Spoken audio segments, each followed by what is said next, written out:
娘，女儿不孝，来得太晚了，都没见着你最后一面。娘，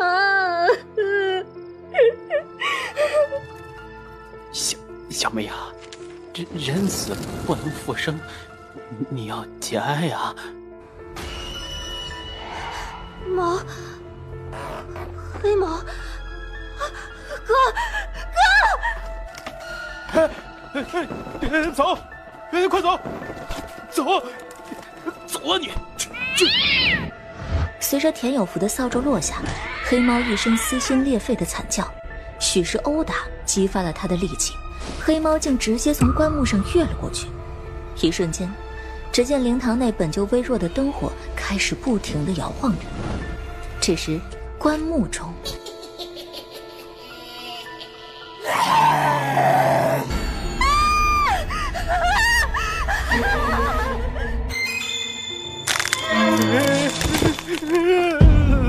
来人呐！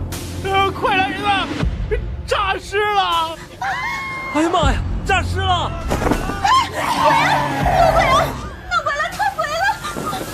千钧一发之际，一枚方孔铜钱突然破空而来，啪的一下打在了老太太的嘴皮子上，瞬间老太太的嘴上就腾起了一股紫色的电光，直电的老太太龇牙咧嘴，凄厉惨叫啊！孽畜，还不快从老人家的身体里出去！回应他的是更加凄厉的一声吼叫。电母雷公，速降神通，随我除痛，不奉太上老君急如律令。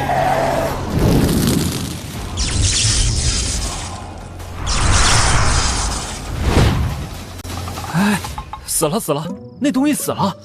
啊，大师啊，这绝对是大师啊！你们看见没有？可太厉害了呀！哎呦，这看着是个小姑娘，没想到出手这么利索呀！这比徐中怪那个自称仙姑骗钱的宁仙仙强多了嘛！哎，怎么说话呢？怎么能拿那种骗钱的废物跟大师比呢？这不是侮辱人吗？哎呀，是啊，那宁仙仙啊，就是个靠故弄玄虚、骗吃骗喝长大的丫头片子。她要是能有这本事，那虚中观祖坟都冒青烟了，还能穷成这样？众人还没吵嚷完呢，小姑娘办完事儿转身过来，众人殷切地看了过去，却见小姑娘花骨朵一般的脸上有着一只漆黑无光的左眼。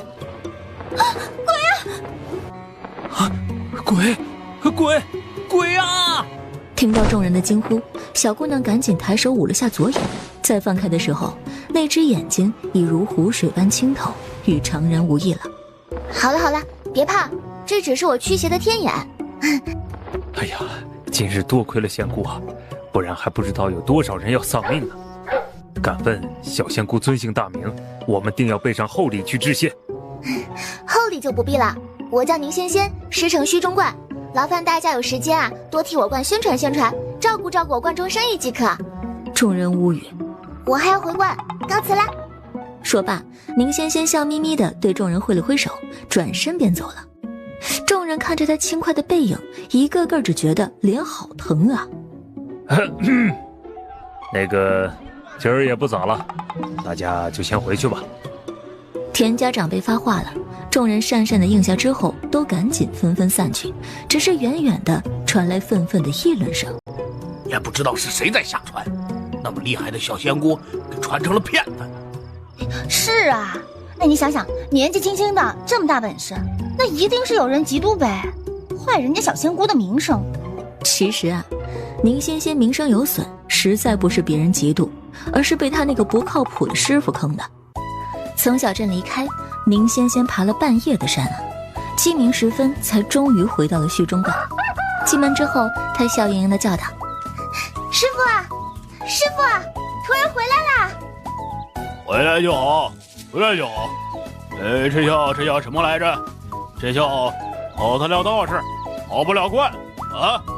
此人踱着六亲不认的步伐，身后啊还跟了16、17个打手，个个满脸横肉，杀气腾腾的。宁仙仙一脸，这是啥情况啊？这是情况很简单，师傅跑了，他卷走了观里所有值钱的东西，只给他留了一张按了手印的欠条，还有一只连蛋都不会下的老母鸡。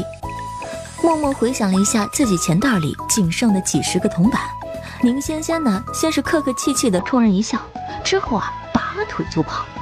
一个纵身，他试图翻墙而出。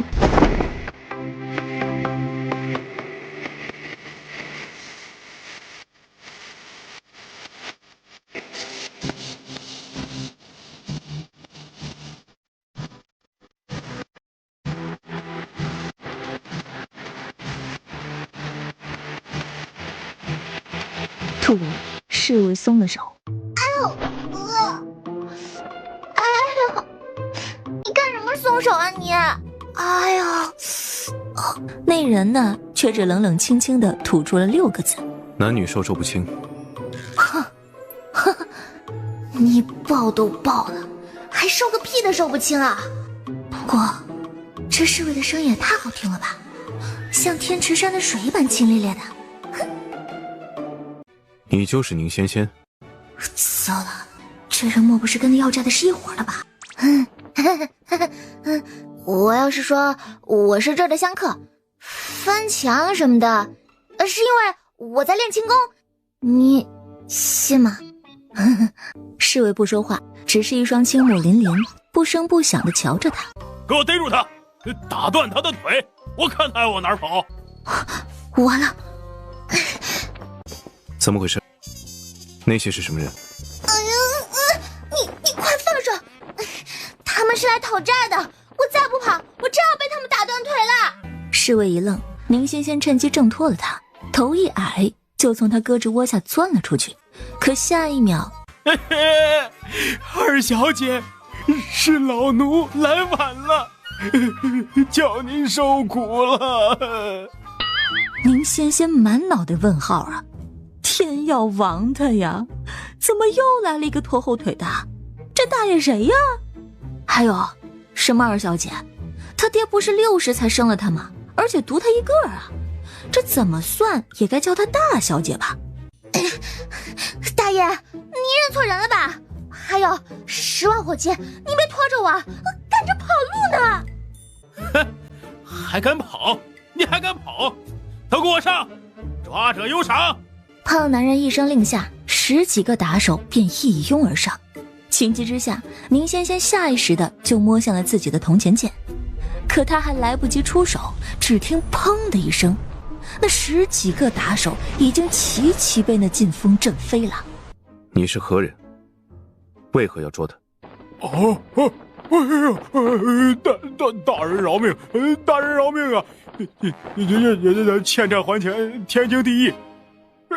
小的只是来讨要袁道长所欠的银两的呀！啊，我师父欠了你们多少钱？怎么欠的？1万两，赌钱输的。不是，怎么能输这么多？你们做聋子骗他的吧？你们？小姑娘，你可千万别信口雌黄啊！是他自己喝高了，非要找人家豪赌，一注就下了1万两。宁仙仙顿时心绞痛起来，虽然很想骂娘，但师父喝高了什么德行他是知道的，确实是他老人家干得出来的事儿啊。二小姐莫慌，不就是1万两银钱吗？阁老大人还得起，只要二小姐跟小的上镜，这边自然有人打点。宁仙仙立马来了精神，她激动地回头，刚想说好啊好啊好啊，但随即又警惕了起来。不就是1万两银钱吗？阁老大人还得起，只要二小姐跟小的上镜，这边自然有人打点。大爷，您真的不是认错人了吗？没认错，老奴怎么可能会认错呢？宁员外的独女宁仙仙小姐，对吧？听着像是她没错，不过生平还是头一回被人叫小姐，都怪不习惯的。他眨巴眨巴眼，那您又是谁啊？老奴海龟，是宁阁老家的二管事，此番前来正是接您进京认祖归宗的。宁仙仙差点扑出声来，海龟，这谁给取的名啊？忒缺德了吧！我那个除了会娶姨太太，连儿子都生不出来的老爹，当上阁老了？皇上是疯了还是瞎了？怎么看上他的？哎呦，呸！二小姐可不敢这么说皇上啊，此乃大不敬，是要杀头的。二小姐要慎言，懂？哦。海管事的话，宁仙仙是左耳进右耳出，完全没有仔细听，他只关心一件事。您还没说呢，我爹是怎么当上阁老的？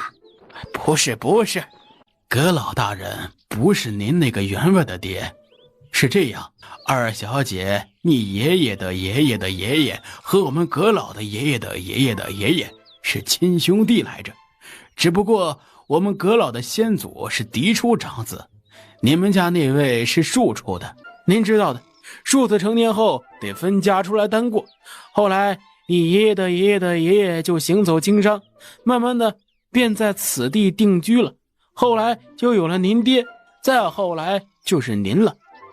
什么爷爷的爷爷的爷爷？宁仙仙被他给绕得头晕。可是你为什么一直叫我二小姐？是这样的，阁老大人膝下尚有一子，大公子年长于您，因此把您认回去后，自然就是二小姐了。宁仙仙掰着手指头算了半天，说：可是我爷爷的爷爷的爷爷和阁老的爷爷的爷爷的爷爷不是亲兄弟吗？那我算起来应该是阁老的妹妹吧？结果他想做我爹。这个嘛，反正都隔了这么多辈儿了，也问题也不大吧。那为什么是我？那族里没有旁的小姐啊？您家子嗣凋零，到了您这一辈儿，除了阁老府上的大公子，就只剩您这一位千金了。这么惨的？他心说啊，那要是阁老府上的大公子也凋零了，那宁家岂不是就绝后了吗？我要是答应了，是不是马上帮我还钱？那是当然啦，老奴来此可不就是来接二小姐进京的吗？行，那我跟你走。这海管事呢，也是个能干的人，也不知道他跟那赌坊的打手头头说了什么话，总之事情很快就解决了。宁仙仙一边在心里感叹着有钱真好啊，一边默默地收拾行装。海管事请走了那些讨债人之后，他身边伺候的小石头小心地问道：海管事，我瞧着咱们家这位二小姐好像不太有礼数的样子嘛。嗨，她一个生在山里长在山里的小姑子，能指望谁教她礼数啊？哎，不是，我是说她像是不太好拿捏的性子呀，就这么带她回去能行吗？你小声点，别叫那两位将军府上跟来的侍卫听见。小石头赶紧闭了嘴，眼睛却不自觉地窥向了不远处那两个身姿挺拔的年轻侍卫，一个身高腿长，一个长了张娃娃脸。此刻那张娃娃脸的侍卫正一脸嫌弃地吐槽呢。13哥，我瞧着他不成，有那样一个师傅，如何能做好咱们将军府的当家夫人啊？身手不错，翻墙利索。不是，这娶媳妇又不是带兵，身手好顶什么用啊？不得身娇体软才好吗？13想了想之前抱过的手感，中肯的评价：挺软。啊，13哥也是会说这种荤话的人吗？二小姐，请，这马车是特意为您备的，您在车上歇着会儿，咱们马上就上路啊。这么急啊？哎呀，这不是阁老他急着见您吗？你也体谅一下他老人家认女心切的心情。哼，吹得跟真的似的。我活了16年，连我亲爹都嫌弃我，堂堂阁老大人倒是不嫌弃了，当我傻？海管事还真没当宁仙仙是个傻的，只是他有他的算计。所以当车行上路，小石头又来狗腿的拍他马屁的时候，他是这么说的：哎，一个道观里长大的野丫头，能指望她有多正常啊？不闯祸就行。哎，可是她那般野性难驯，要是知道咱们接她回去不是为了认祖归宗，是要骗她嫁人，她会不会不乐意呀？哼，要债的都逃上山了，她不嫁是想被卖去青楼抵债吗？也是，还是海管事您厉害，算无遗漏啊。两人你一句我一句的，完全没有发现身边不知何时多了一只白色的猫。听完了墙角，大喵回去了。原来如此，但就算是这样，我也不能跑。1万两呢，真把我卖去青楼，那也不值这个价吧？你少替他说话，师傅那个杀千刀的，但凡有1粒花生米，他就不能醉成那个样子。总之，我就是踏破铁鞋，我要找到他，然后揪着他的胡子，狠狠地问：这么康秃，他开不开心啊？那还能怎么办？反正都这样了，且就先去京城看看再说呗。说不定我那个阁老大哥是个大善人呢。是啊，他是将军，肯定有钱吧？好呀，那等我当了将军夫人，以后就再也不用担心吃了上顿没下顿了，天天在家躺着睡。马车外面，娃娃脸将这一切全都听在了耳朵里，他气得浑身发抖啊！13哥，你听听，你听听，这个臭婆娘居然在跟一只猫说话，是不是有毛病啊？还有，她居然想天天在家躺着睡，可见那样的师傅真教不出什么好徒弟。他的话才刚刚说完，马车的帘子突然的被掀了起来。原来你们2个是将军府的人呐！你怎么能偷听我们说话啊？那也是你先偷听我和大喵说话的。娃娃脸一噎，宁仙仙趁机又问：所以先跟我说说呗，你们来接我真的是因为我要嫁给你们家将军吗？哎，将军怎么样啊？是一个什么样的人？还有，反正你们都听到了，那你们告诉我吧，将军府上钱多吗？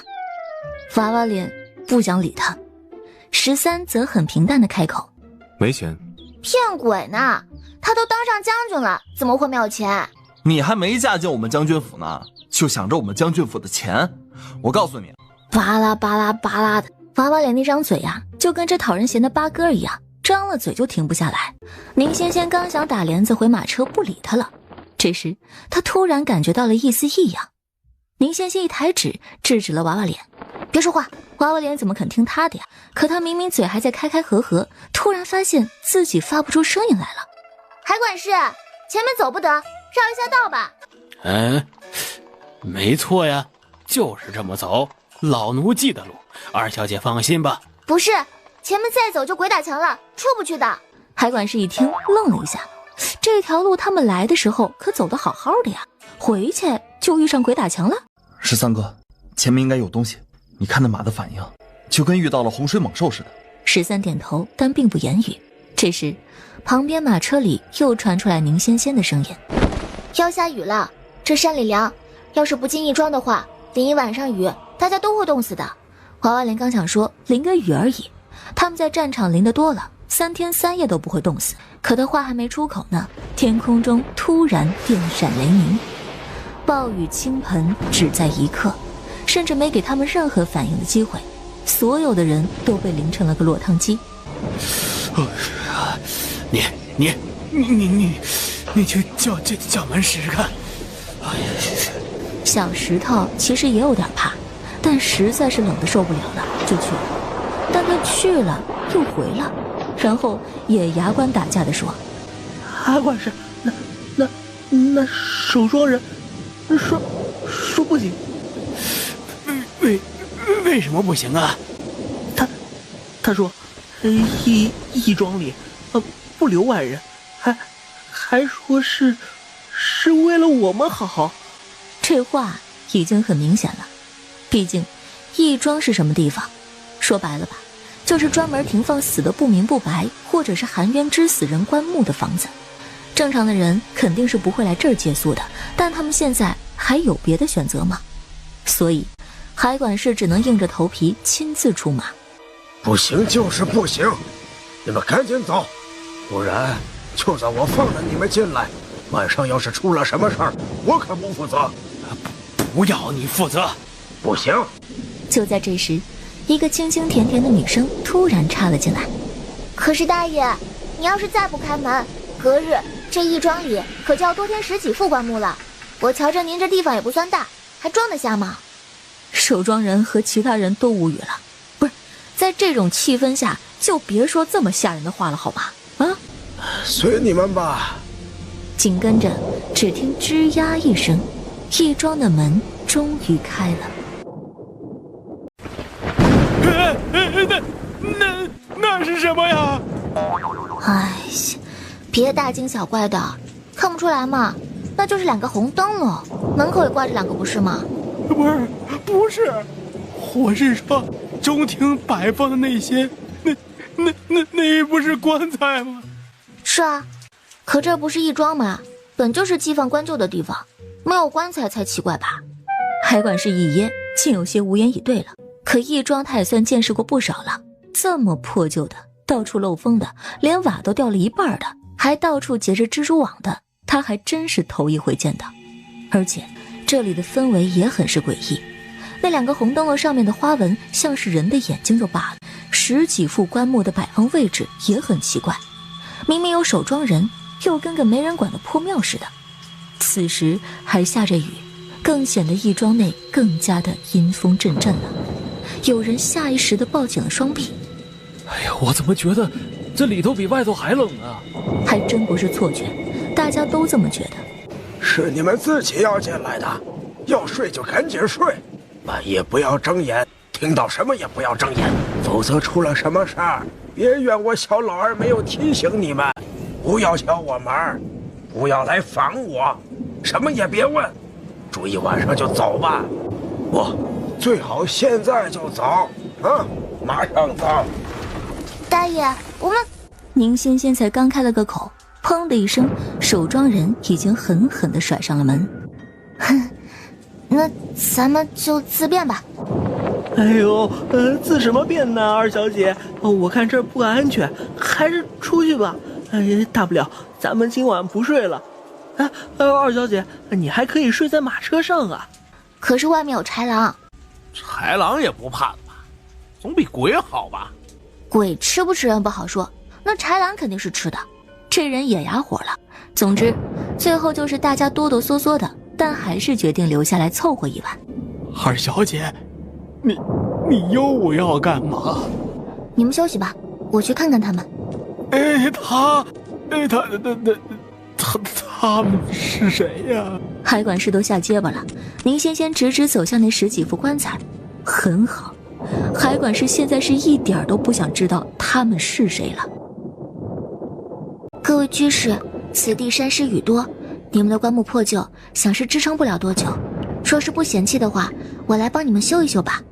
海管事一行都傻了，他在来接人之前呢，就听说了这位仙仙小姐出生之后际遇不凡，养在道观，所以也没学到什么好本事，从小就跟着师傅到处的招摇撞骗，是个半吊子的小神棍。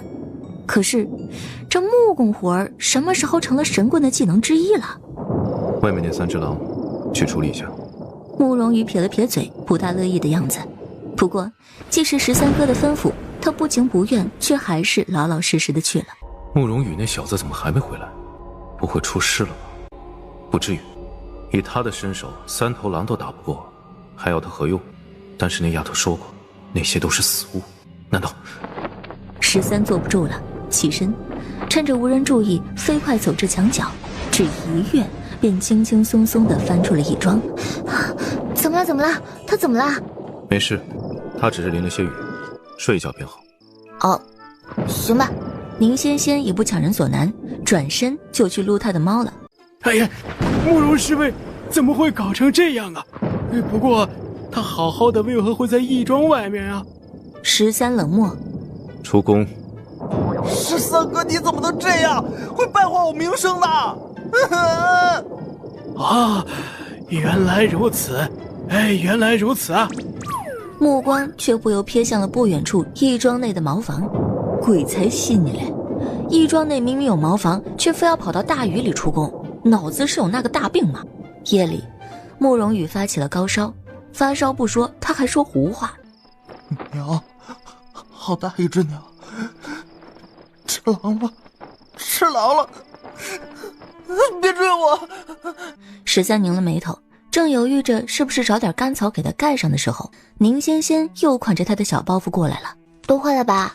13不说话，只默默地看着面前的小丫头。宁仙仙像是没有注意到她的目光，顺手从包袱里摸出粒黑乎乎的丸子，那丸子有鸡蛋大小，直接就要朝慕容羽的嘴里塞。13下意识的又要伸手去挡，仙仙就跟后脑长了眼睛似的说：“他烧得太厉害了，不吃药会烧成傻子的。”傻子？战场的条件清苦，就算有军医跟随着，也不是没有士兵重伤之后高烧而烧坏脑子。虽不至于全都烧成傻子吧，但烧哑了、烧瞎了，甚至是烧成瘫痪的都有不少。别人就算了，慕容羽的话，不管是傻了还是残了，13都不愿看见。他一愣神的功夫，宁仙仙就趁机将药丸朝前一送，飞快地塞进了慕容羽的嘴里。但那丸子太大了下不去，他还用力地拍了一巴掌，硬是强行给拍下去了。13，算了，吃都吃了，还能抠出来咋的？但13还是小心地观察了一下慕容羽的脸色，主要是怕他没烧死，倒给噎死。好在慕容羽还是命大的，没噎死，还悠然转醒了。什么呀？我嘴里这是什么味儿啊？烧退了，那我去睡了。等等，外面的狼是怎么回事？你是不是知道什么？仙仙装作听不懂的样子。我刚才想出去解决那几头狼，却看到了一只巨大的五彩斑斓的巨鸟，它把那些狼都吃了，嚼着骨头嘎嘎的响。什么？你知道是怎么回事的，对不对？是，我知道，你中了瘴气嘛。啥玩意儿啊？宁仙仙一本正经的，然后开始胡说八道。山中瘴气重啊，出太阳的时候还好，空气好，瘴气淡，可下雨起雾的时候，瘴气不散就容易让人中毒。所以啊，你是中了毒，看到的全部都是幻觉。不可能，是不是幻觉我分得清楚。可我说的都是真的。你看，你中了瘴气之后就晕倒了不是？晕完了还发高烧说胡话，要不是我刚才给你吃了解毒的丸子，你现在早就烧成傻子了。不信你问他。13不说话，这一双薄唇紧紧抿成了一条线。你才烧成傻子啊？不对，原来是你。我说我嘴里的味道怪怪的，原来是你给我吃了奇怪的东西。什么奇怪的东西啊？那叫清毒丸，白给你吃都没收钱，你还敢嫌弃？有没有良心啊你？我不信，我肯定没产生幻觉。那你敢不敢再出去一趟，再淋次雨，再晕一次，回来看你发不发烧，说不说胡话？慕容羽立刻就跟被掐了嗓子的鸡似的，不打鸣了。他不敢。见这炸毛的娃娃脸终于老实了，宁仙仙摆摆手：“行了，好好休息吧，我去睡了。”说罢，他转身就回到了草垛处，然后慕容羽就眼睁睁地看着他在一堆棺材中央大大方方地躺了下去，顿时他眼珠子都快掉出来了。13哥，你看他疯了吗？这么多地方不睡，还要睡在那些棺材中央？13依旧抿唇不语，只是那双漂亮的黑眸却沉了又沉。丁爷爷，您起床啦！你怎知小老儿我姓丁啊？我猜的，没想到一猜就猜对了。丁老儿当他是个老傻子吗？不过若说昨夜他们坚持劲装的行为在丁老儿看来是执意作死的话，那么今日丁老儿对这群人的印象已然改观了。这群人里必有高手。丁老儿空洞的双眼在所有人身上转了一圈，最后落在了气宇轩昂的13身上。没办法，他太显眼了。大人，既然昨夜您与他们和平共处，相安无事，那今早还是尽早离去吧。你为何与我说这些？他们又是何人？大人，您不是昨夜与他们厮斗一夜，怎的还要问我他们是何人？他这一问，所有人的视线都转向了13，包括慕容羽。他震惊地看着他道：13哥，你昨晚干什么了？我怎么不知道？我什么也没做。不可能，他们怎么可能什么也不做就放过你们？以往哪一次不是闹得翻天覆地的？丁老儿说漏了嘴，赶紧停了口。但后来想想，事已至此，索性也就不瞒了。他直接一指那些横七竖八排列的棺材道：其实他们都没走，一直在这儿。毕竟这庄子原本就是他们生前的家。只这一句，13倒是面色无波，无甚反应。海管事和那些家丁们则全都吓坏了。什么？这真有鬼啊？还这么多？吵什么呀？天都亮了，你还怕个卵呀？那咱们还等什么？赶紧走吧，海管事，要不然到了晚上他们出来了，昨夜不害我们，不代表今夜不害吧？我好怕。你给我正常点啊！是不是个爷们儿了？我是爷们，我也怕鬼啊！丁老儿看着众人的反应，心知昨夜应当是真的无事发生的。他嘴里喃喃不敢置信：不能啊，真的不能啊！以往他们闹腾的可狠了，哪一次来借宿的不是被吓掉了魂，就是活活被吓死，怎会单单对你们例外？他说着又试探性地问：大人，您身上是有法器法宝吗？镇魂驱鬼的那种？没有。那为何？有没有可能是因为我们二小姐帮着修了他们的破棺材？是什么？修什么棺材？丁老儿震惊之余，空洞的双目下意识地看向了摆棺之处。果然，他感应到所有的破损棺材全都修好了。这……丁老儿无目的双眼这时总算从13的身上挪到了宁仙仙的身上。小姐，敢问昨夜可是您出的手？没啥，我就是帮着修了个棺材，烧了点元宝和新衣裳给他们，想来他们当时极满意的，所以昨夜就没再闹我们了。就这样？丁老儿还是不敢相信。可是以往那些想在此留宿的路人，也不是没有人这么做过，还是被吓得不轻啊。那兴许是因为我还对他们许诺了吧？这怎么敢呢？小姐，对鬼神许诺可是大忌，您到底对他们说什么了？也没什么啦，就是跟他们说，若我们能顺利抵京，就让我的老大哥出银子将他们全都下葬了，然后呢再热热闹闹的给他们办个法事，祝他们早日投胎转世。这样啊？他们不是什么坏人，他们呢只是守在这儿，也没有出去胡乱作恶吓唬外人，都算是良鬼。小姐，您似乎很懂这方面的事情啊。那是因为我师父是……宁仙仙刚想报出他师父的名号袁弘，但转念又想起那欠了1万两的银钱，这万一师父还欠了别家的钱呢？他赶紧咽了回去，只含糊地说：我师父是个道士，我从很小就跟着他长大，这些东西也不敢说很懂，就略略的粗懂一些。原来如此。所谓入土为安，他们没有下葬，又无人供奉，常年挨饿受冻的，自然不甘心，不闹腾才怪呢。是。那小姐，您说话可得算话呀。小老儿我是指，您若是能顺利回京，还请一定要派人来将他们好生安葬，不然我怕他们闹上京城啊。一定，我若不是现在手头上没有银子，哪还要等到我上京啊？现在就可以。不过他话还没说完，海管事已经弱弱地举了手。二小姐啊，银子老奴这儿还有。是吗？还有多少？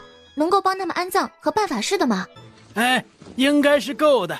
那感情好啊，你快把银子给丁爷爷，此地我们不便久留，一干事宜让他看着安排即可。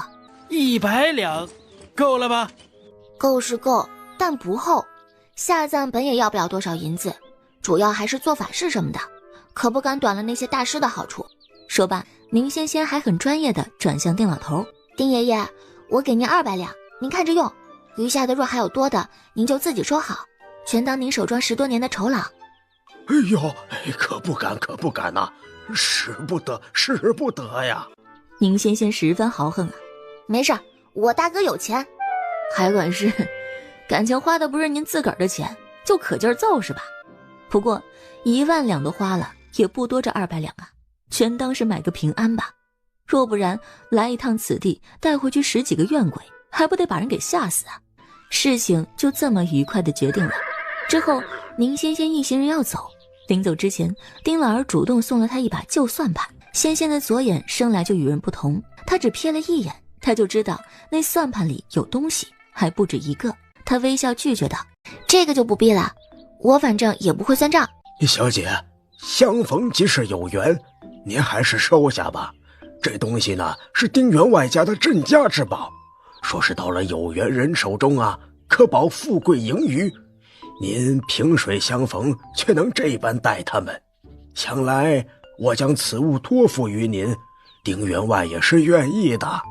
原本宁仙仙是真的不想要啊，可富贵盈余这4个字对他来说太有吸引力了，毕竟还欠着1万两银子呢，不是？于是他假意推辞不得，最后还是收了。一行人重新上路，众家丁劫后余生，纷纷凑在一起八卦。管事，昨晚的事儿您怎么看呢？我能怎么看呀？二小姐是有大本事的人，咱们跟着她，定能顺顺利利回到京城。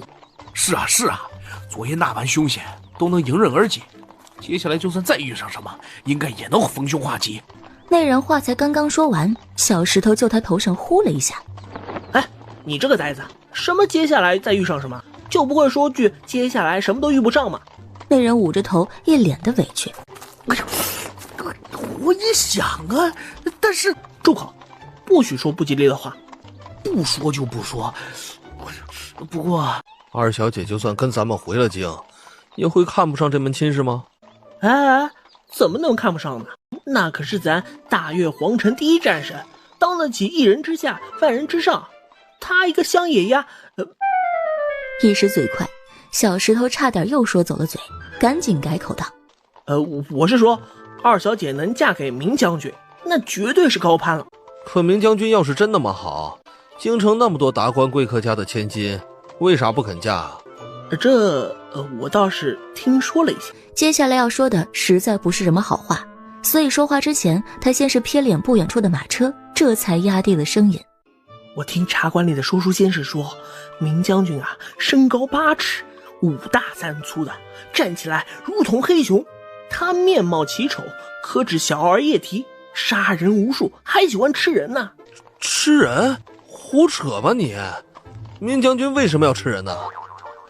哎，因为他夜叉附体，是个天煞孤星，好像还长了3个脑袋的。真的假的？这莫不是那些说书先生夸大其词？小石头却反问：哎，那你说过年的时候，京城的百姓门神贴的都是什么呀？秦琼尉迟恭啊？不，我家那边贴的都是明将军，左边是明将军策马杀敌的画像，右边画的却是明将军斩妖除魔的模样。而且啊，右边的明将军不是人脸，是鬼脸。是夜叉脸。啊？那这么说，传闻是真的？那咱这二小姐这不是良配啊？哎呀，那可不是。若不然这么好的姻缘，怎会落在一个旁支家的庶女身上啊？哎，不是说这是因为咱们阁老府上没有其他适龄的小姐，所以才只能分嫁一个过继过来？哎，那都是借口，你还真信啊？所以咱二小姐这算是被当成炮灰了。家丁们你一言我一语，聊得好不热乎。倒是海管事这时来了一句：哎，也没你们说的那么玄乎。就算明将军生得丑了些，脾气不好，还可能无法人道，但终归也不可能吃了新婚妻子吧？这可是皇上赐的婚，他就算是看在皇上的面子上，也是会忍忍的吧？哎，那是。众家丁们纷纷点头。这时也有人瞥见那只白猫，还伸脚赶了赶。白猫冷冷地斜了他一眼，之后一甩长尾跑了。宁仙仙听完白猫的喵喵之后啊，脸如菜色。怪不得怪不得了呢，我就说这几百年都没有听说过的葛老大哥为何来接我，原来是想让我去送菜，这可怎么搞？我现在跳车还来不来得及啊？唉，也是啊，就算跳得了车，1万两银子也能压死我，所以我的命怎么这么苦啊？这时骑马在侧的13听见车内的动静，心想他哭了，为何？13毕竟是个闷骚，心里担心呢，嘴上还是无话。然而车帘子这时猛地被打开，宁仙仙顶着一张哭哭脸钻出来问：我都哭了，你们怎么都不安慰安慰我？慕容羽翻他一记白眼，并不想安慰他，倒是13问了一句：你怎么了？我的葛老大哥坏得很，他骗我。听说明将军很凶的，连人都吃，全京城的名门闺秀全都不敢嫁他，所以他到了26岁还在打光棍呢。慕容羽这可听不下去了，胡说，我们将军他不吃人。你是他的兵，当然帮他说话了。我就算不是他的兵，也知道没有人会吃人，又不是鬼怪。说的也是。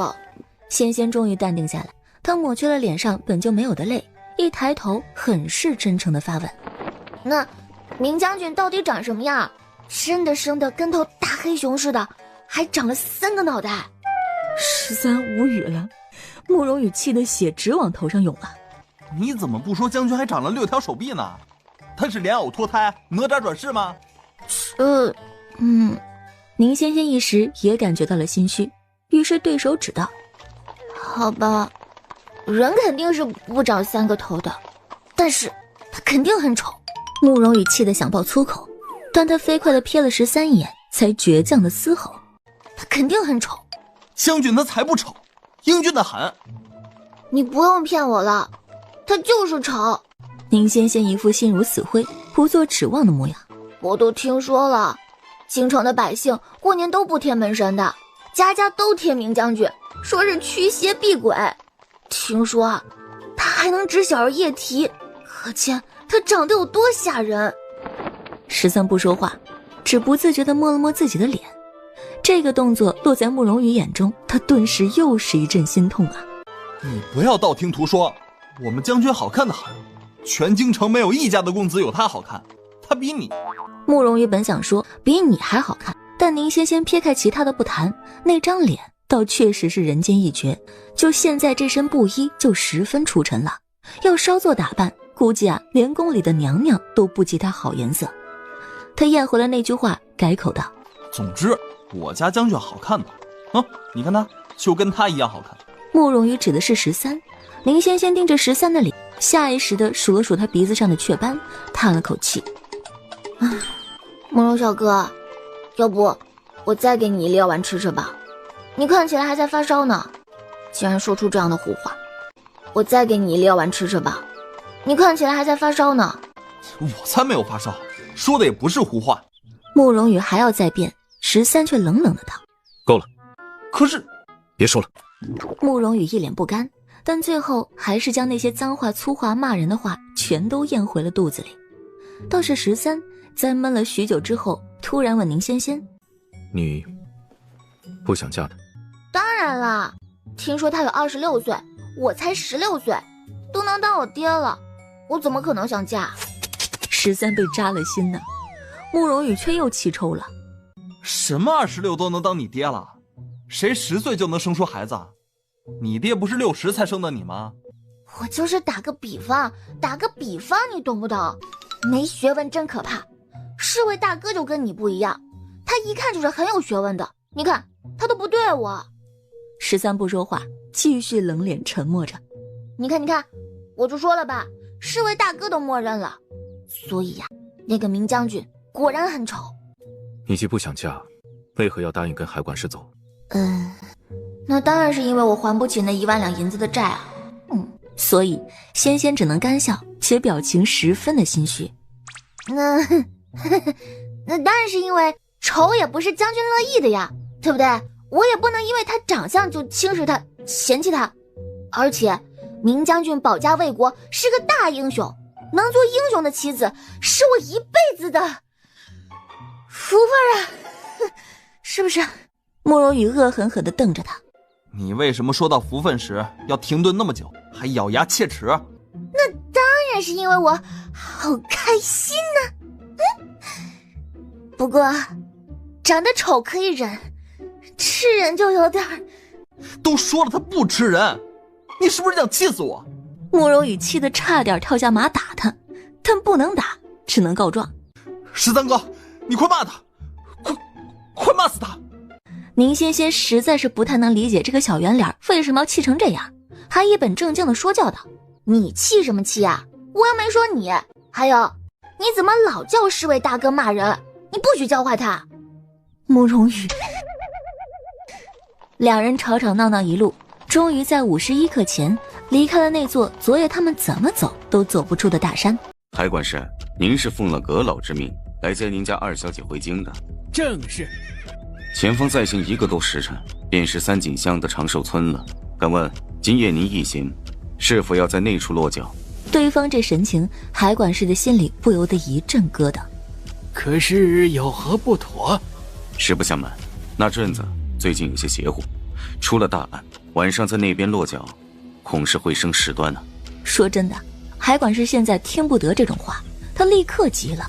可前往京城，这是必经之路啊！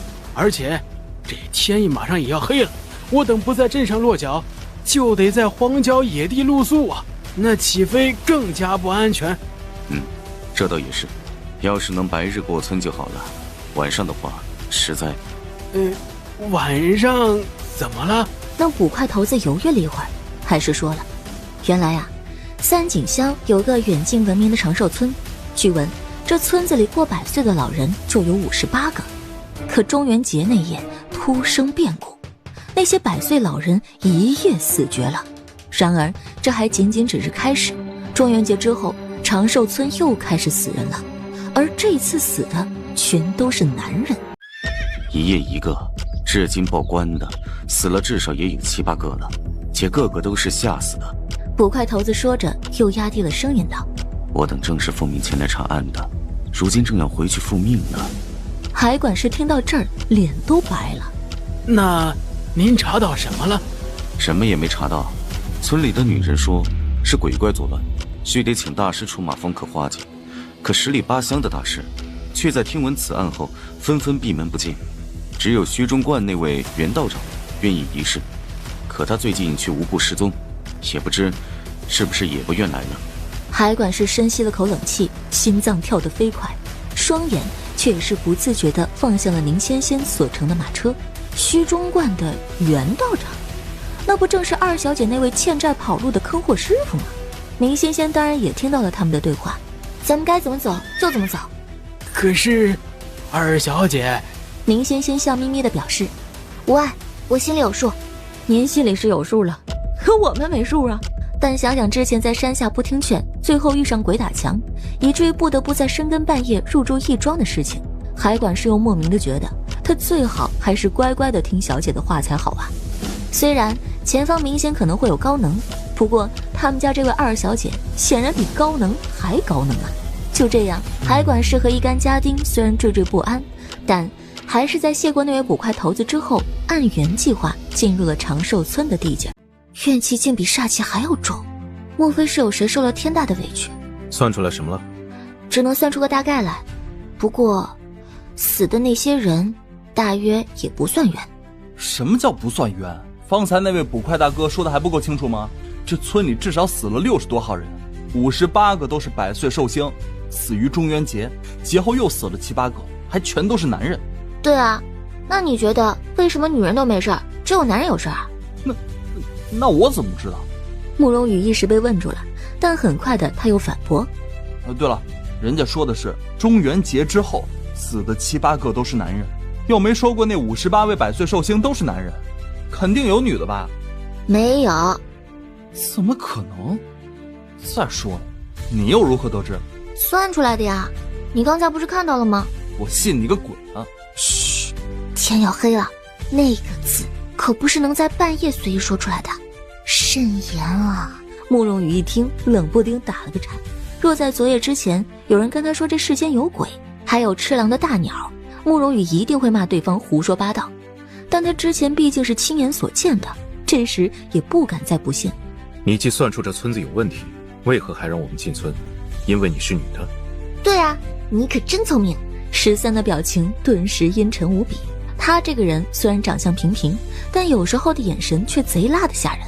宁仙仙好女不吃眼前亏，立刻摆手解释：逗你玩的，你还真信啊？放心吧，这村子虽然有危险，但危险的应该只是村里的人，咱们不是本村人，又只是借住一晚，不打紧的。你就这么肯定？那当然了。他说着又笑眯眯地掐了掐手指，那意思已经再明显不过，他算出来的。13望着他那轻松如玉的手指，久久没再说话。眼看着天马上要黑了，也不适合再继续废话。宁仙仙换了海管事过来，让他去找村长谈借宿之事。借宿归借宿，但老夫有一语提醒各位：一眼一觉到天亮最好，千万不要夜里出门，听到任何声音也不要管，更不要应声。这话说的，顿时大家又不安了起来，以至于入了夜之后，所有的人都不敢闭眼。唯一睡得香甜的，应该还是宁仙仙。毕竟啊，她自打进了里屋之后就没再出来，且屋内还传出了很清晰的小呼噜声。都是要做阁老府千金的人了，这呼噜打的，海管事都想捂脸呢。但也正因为听见宁仙仙的呼噜声，反而使大家从恐惧中平静了下来。渐渐的，一个个的也都安心入了睡。可13依旧睡不着。13哥，你怎么不睡啊？再等等。慕容羽本想问一句等什么，可就在此时，他耳边突然传来一串清脆的铃声，那铃声像是系在竹林间的风铃，清脆又好听。慕容羽听着听着就入了迷，之后啊，就跟被催眠了似的，眼皮一搭，直接睡了过去。几乎在他闭眼的同时，13反而惊醒地坐了起来。其实刚才他也差点被催眠了，但就在意识迷离之际，他脑中突然像是被什么东西电了一下，只那一下，他人便彻底的清醒了。你怎么没睡着？你不也没睡着？那怎么能一样？我原本就没睡，但是你刚才没有听到铃声吗？13眸色一沉，果然是你。对，是我，但我都对你们试过催眠术了，你为什么还能追出来？宁仙仙一脸不解地抓了抓自己的头冠，她原本披垂的长发这时被挽了个发髻于头顶，用皇冠锁束，虽然脸蛋儿还是稚嫩，但看起来已经不像是位寻常人家的姑娘，更像是位女道长。侍卫大哥，我要是劝你现在就回房睡觉，你会听我的吗？不会。还有，不要叫我侍卫大哥。好的，13哥。他一声毫无犹豫的13哥直接给他叫猛了。你叫我什么？不是你说不让叫侍卫大哥的吗？那我叫你什么？又不知道你的名字。叫我13就好。但这话都涌上喉头了，最终13还是沉了沉声。算了，随你吧。好，那我就随便叫了。雀斑大哥。13瞪他，眼神很凶。宁仙仙也不怕，还笑嘻嘻的摆手。好了好了，知道了，不逗你了，13哥。但是你真的不可以回房睡觉吗？不可以。宁仙仙露出果然如此的失望脸，但她向来想得开啊，很快就道：要我带上你也可以，不过先说好，不许碍事儿。你嫌我碍事？不然呢？上阵杀敌我不如你，可若论捉妖驱鬼，你行，你上啊。13不吭气儿了，没办法，这个呀他真不行。但同时他也问道：所以你到底算出什么来了？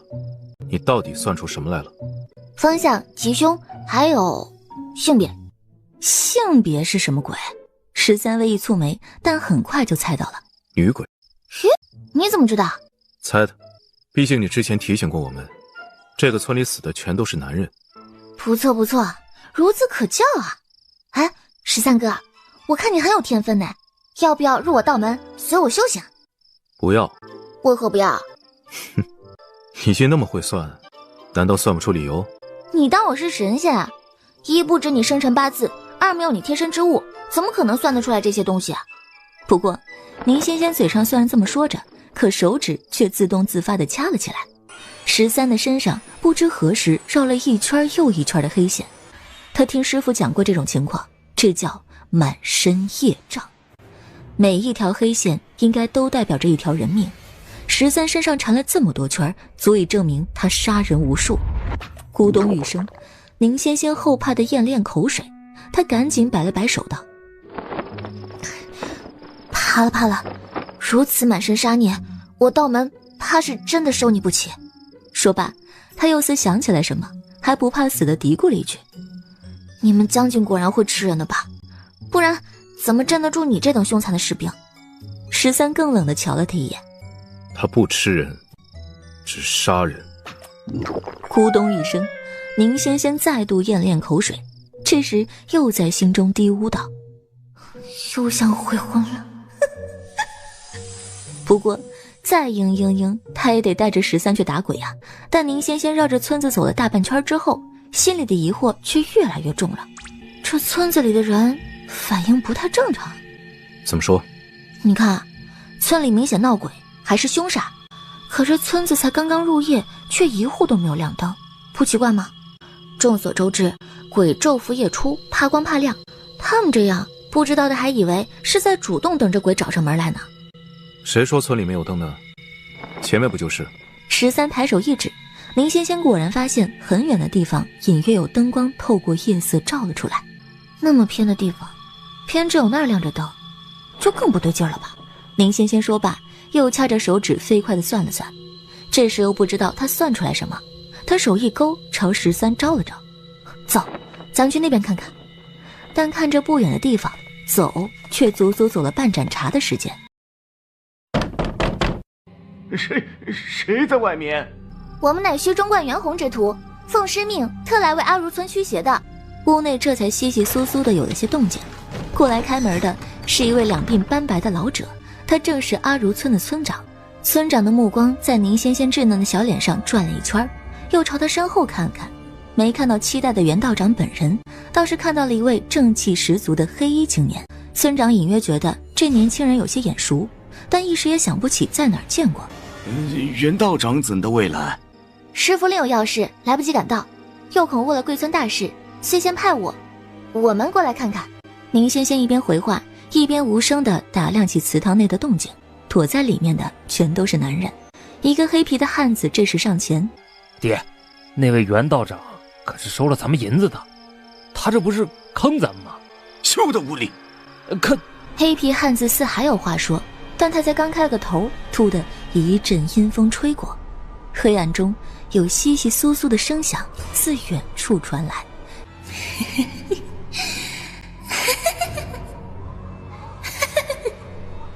黑皮汉子当场色变，他猛地一把推开了正站在门口的宁仙仙，猝不及防的先撞上身后的13，而这时黑皮的汉子飞快地关了门，然则还是晚了一步。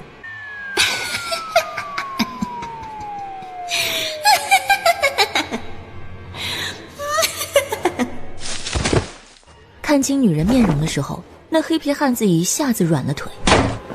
3，那个名字急欲脱口，却在最后生生地咽回了肚子里。这时门内的村长却大喝一声：来人帮着关门啊！若是让他进来了，大家今晚都得死。男人们一听蜂拥而至，可是10几个男人竟敌不过一只女鬼的力道，门缝越拉越大，女鬼那张带着笑的裂口的脸正一点一点地自门缝里挤入。眼看着他半边身子都进了屋，千钧一发之际，一枚风孔铜钱突地自女鬼后方急射而来，啪的一下打在了女鬼的后背上。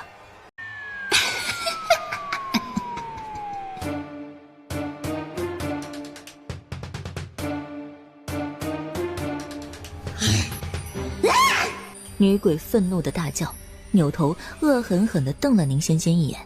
女鬼虽然凶恶，却在看清宁仙仙是个女人时没再冲她怒吼，只警告地呲牙咧嘴了一阵，转头又攻击起了祠堂的大门。她用自己尖长的指甲在上面疯狂地抠挠着，试图暴力抓烂大门。宁仙仙见他不肯收手，弹指又是2枚铜钱破空飞来，一左一右直打在女鬼2只8门的手背上。女鬼翻滚着咆哮着，间或还夹杂着时而凄婉时而悲凉的哭泣声。那哭声于夜晚的祠堂外飘渺回荡着，只叫祠堂内的男人们听得汗毛直立。还不速速退去！女鬼并不肯退，又愤怒地冲他龇牙咧嘴，可他大张的嘴里竟空无一物，他的舌头被拔了，只能自喉管间发出类似于野兽般的呜呜的嘶吼声。不肯！雷公电母，速降神通，随我驱痛！轰轰轰轰！五凤太上老君，急急如律令！雷火滚灼，似烈油烹心。女鬼痛苦地哀嚎着，翻腾打滚。念咒声中，仙仙再撒一把铜钱，那铜钱似生了天眼，一枚枚的都精准无误地袭向了女鬼。那女鬼已被铜钱钉在了墙面上，女鬼不停地挣扎着，口中发出既疯狂又不甘，既愤怒又委屈的呜声。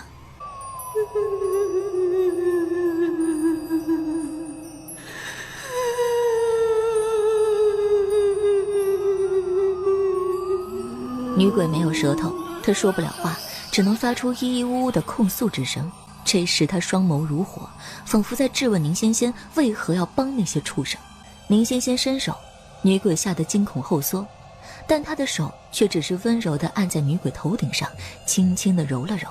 几乎在同时，她的左眼瞬黑，很快的，她眼前一幕幕的画面便像是走马灯一般，尽数显现在宁仙仙的左眼之内。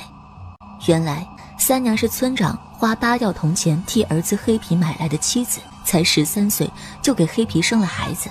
可这个村的人呢，都只要儿子。三娘的头胎生了个女儿，村长父子就将孩子活生生地溺死在三娘的眼前，就用一个盆装上水，将新生的婴孩浸到那水里面。三娘挣扎着想救下自己的女儿，可女儿没救下来，她却被毒打了一顿。那之后，三娘又生下第2个、第3个、第4个女儿。许是她的命不太好，一连4个都是与村长说的赔钱货，于是乎也都一个个的全都被溺死在她眼前。后来黑皮嫌三娘生不出儿子，就想再买一房新媳妇儿，但家中没有多余的银钱，他们就逼着三娘跟村里所有没钱讨老婆的光棍睡，再用三娘赚回来的钱买了房新媳妇儿。可怜呐，那买来的女孩才8岁，她就强行要圆房。三娘听着那孩子撕心裂肺的哭喊声，心有不忍，便在事后偷偷放跑了那个孩子。黑皮气急败坏，几乎将三娘给打死。他用火钳子烙她，用开水浇她，还用菜刀割开了三娘的嘴。三娘是因为嘴烂了吃不了饭，被活活饿死的。三娘死后，黑皮派人报官，就让村长到处说三娘偷汉子，还将三娘的尸体假意进了猪笼。三娘死后怨气不化，才在中元节化为了红衣凶尸。是你受委屈了。只这一句，女鬼的双眸间突然滚下2行血泪来。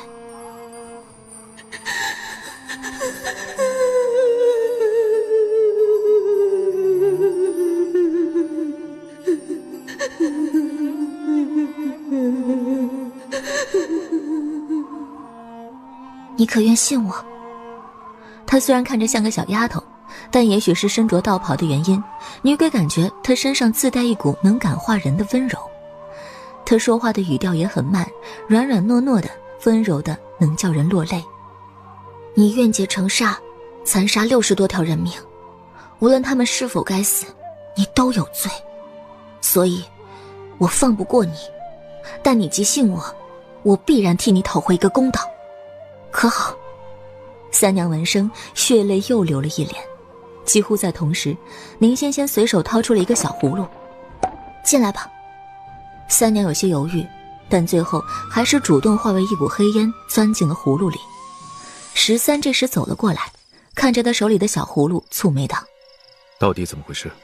然而话音方落，他又看见了仙仙的左眼，那黑漆漆的眼睛全无眼白，和女鬼的眼睛一般无二。你的眼睛。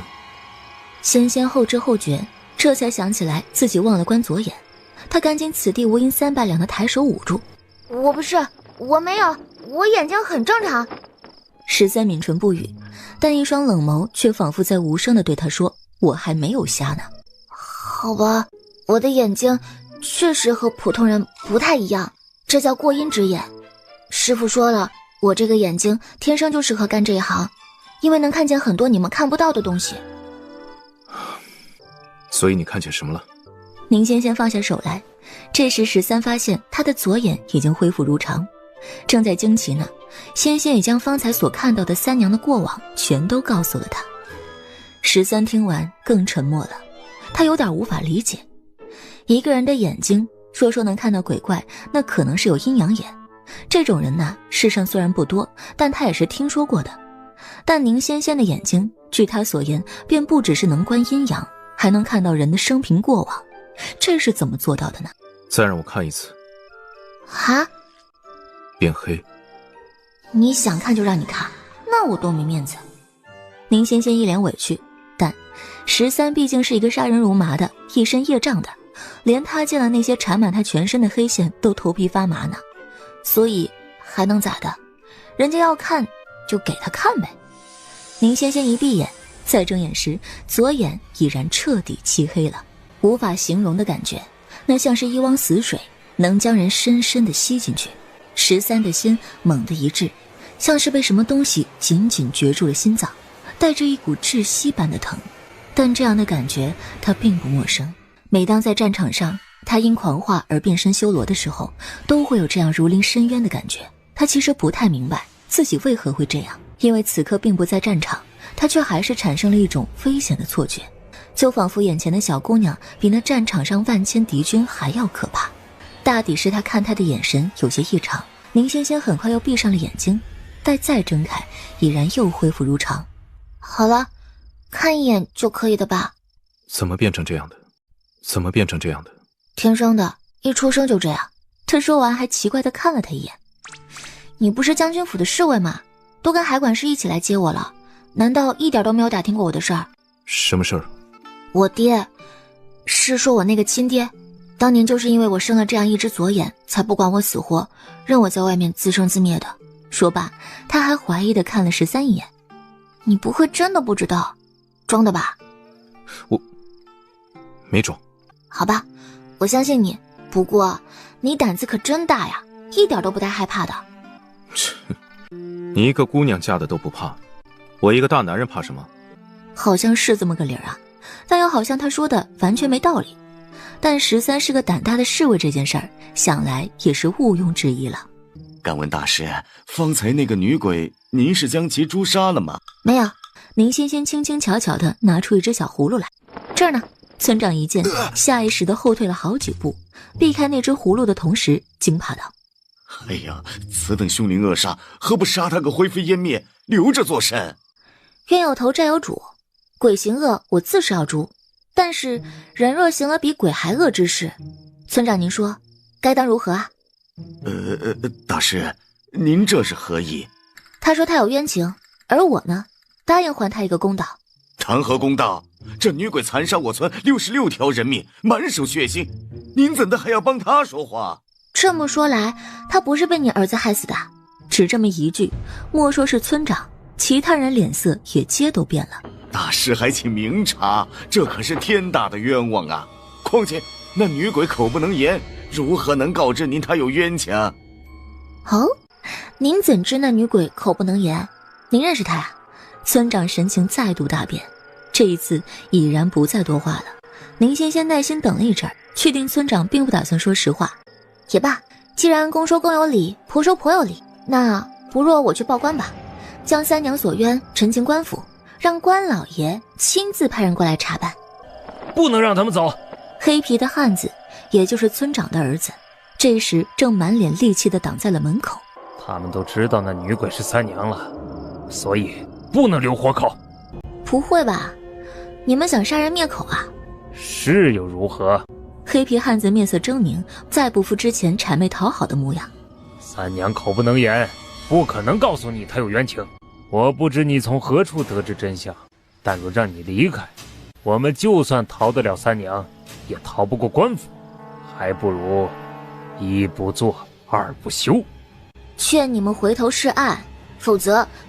他话音未尽，那黑皮汉子已超过了一把锄头，向他狠狠地挖了过来。13见状，方要伸手阻拦，可就在他抬手之际，一股阴风忽地从仙仙的葫芦里急卷而出。原来装女鬼的葫芦，宁仙仙根本就没有封盖。他不是被收了吗？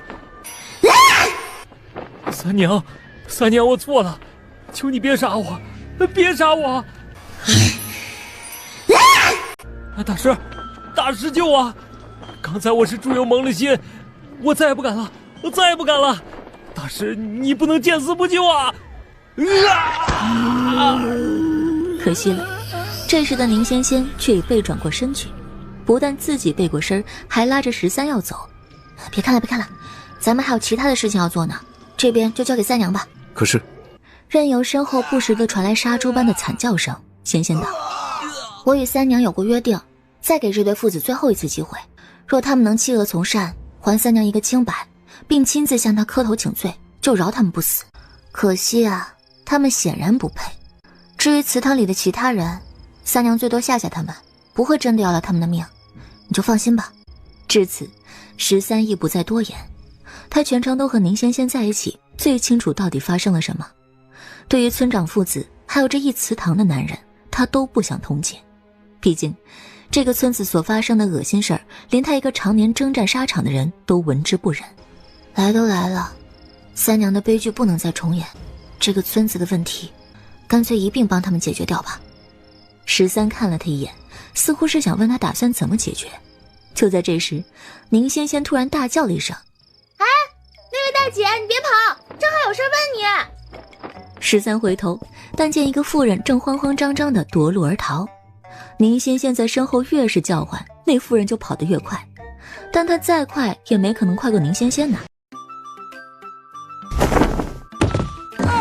仙姑饶命，仙姑饶命！我没干什么坏事，只是路过的呀。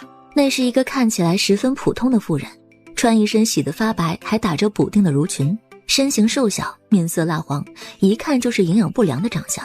认识三娘吗？那妇人明显一愣，之后抬起头来，这才算是正正经经地看了宁仙仙一眼。只是这一眼，她眼圈就红透了。这个反应，认识的是吧？也是，若不认识他，今夜你也不会出现在这儿了。既然你认识他，当也知道他受了天大的委屈，所以要不要跟我说说看，这个村子到底还有什么古怪？没有古怪，什么也没有，真的。啊，你这么说明显是假话，我又不傻，怎么可能信？似乎没想到宁仙仙说话会这般直接，那妇人惶恐的后退，不住的求饶：“仙姑饶命，求你放我走吧！”不饶，不放。那妇人一听这话，越是害怕，最后竟嘤嘤地哭了起来。你这一哭，不知道的还以为是我们欺负了你呢。我们真的不是坏人，你看我这身，我可是虚中观的人，是来帮你们村解决问题的。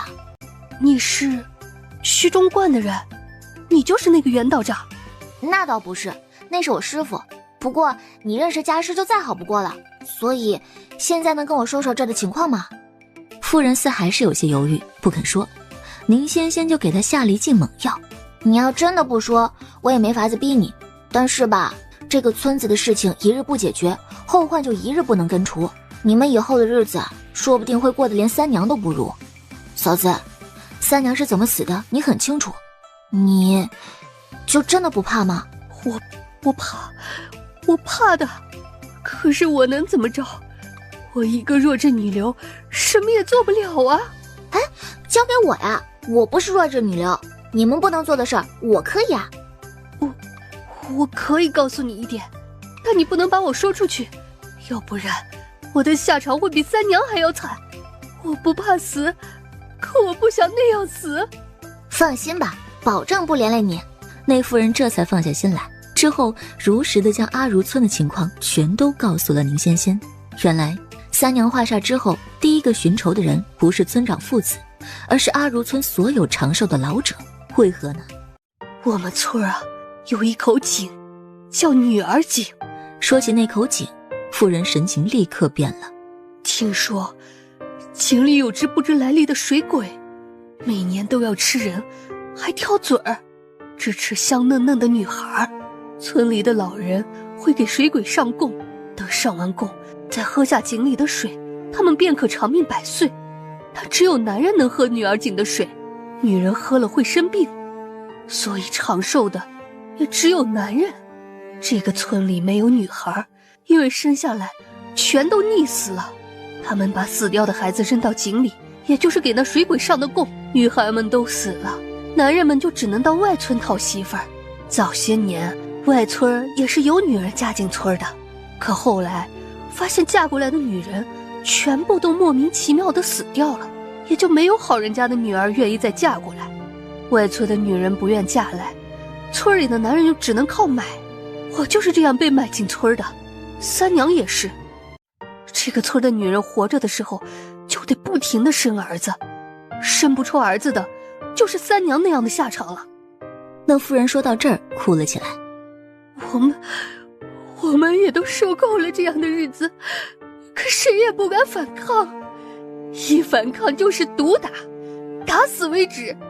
直到三娘死后尸变，她虽然化为了厉鬼，却没动村里的任何女人和孩子。我猜她是想杀光这个村的男人，等男人们都死绝了，以后就不会再发生这样的事情了。听完这沉重的一切，宁仙仙沉默了好一会儿，但很快她就果断问道：那口井在哪？带我去看看。那妇人又是不敢，怂怂的直摇头。你说都说了，现在怕也来不及了好吗？再说了，你不带我去我也能找着地方，只不过想省点时间罢了。但是你男人也在那间祠堂内吧？怕是我等得他也等不得了。仿佛是为了验证他的话，这时祠堂内又传来一声男人的惨叫。虽然不知是不是妇人的男人，但他还是吓得全身一抖。仙姑您救救他，虽然这个村的男人都不算好，但我男人还算老实，而且家里还有4个娃，他要是死了，我们娘几个可怎么活下去呀？仙姑。妇人终于抓紧了宁仙仙的手。我带您去，我现在就带您去。就那个，就是那口井。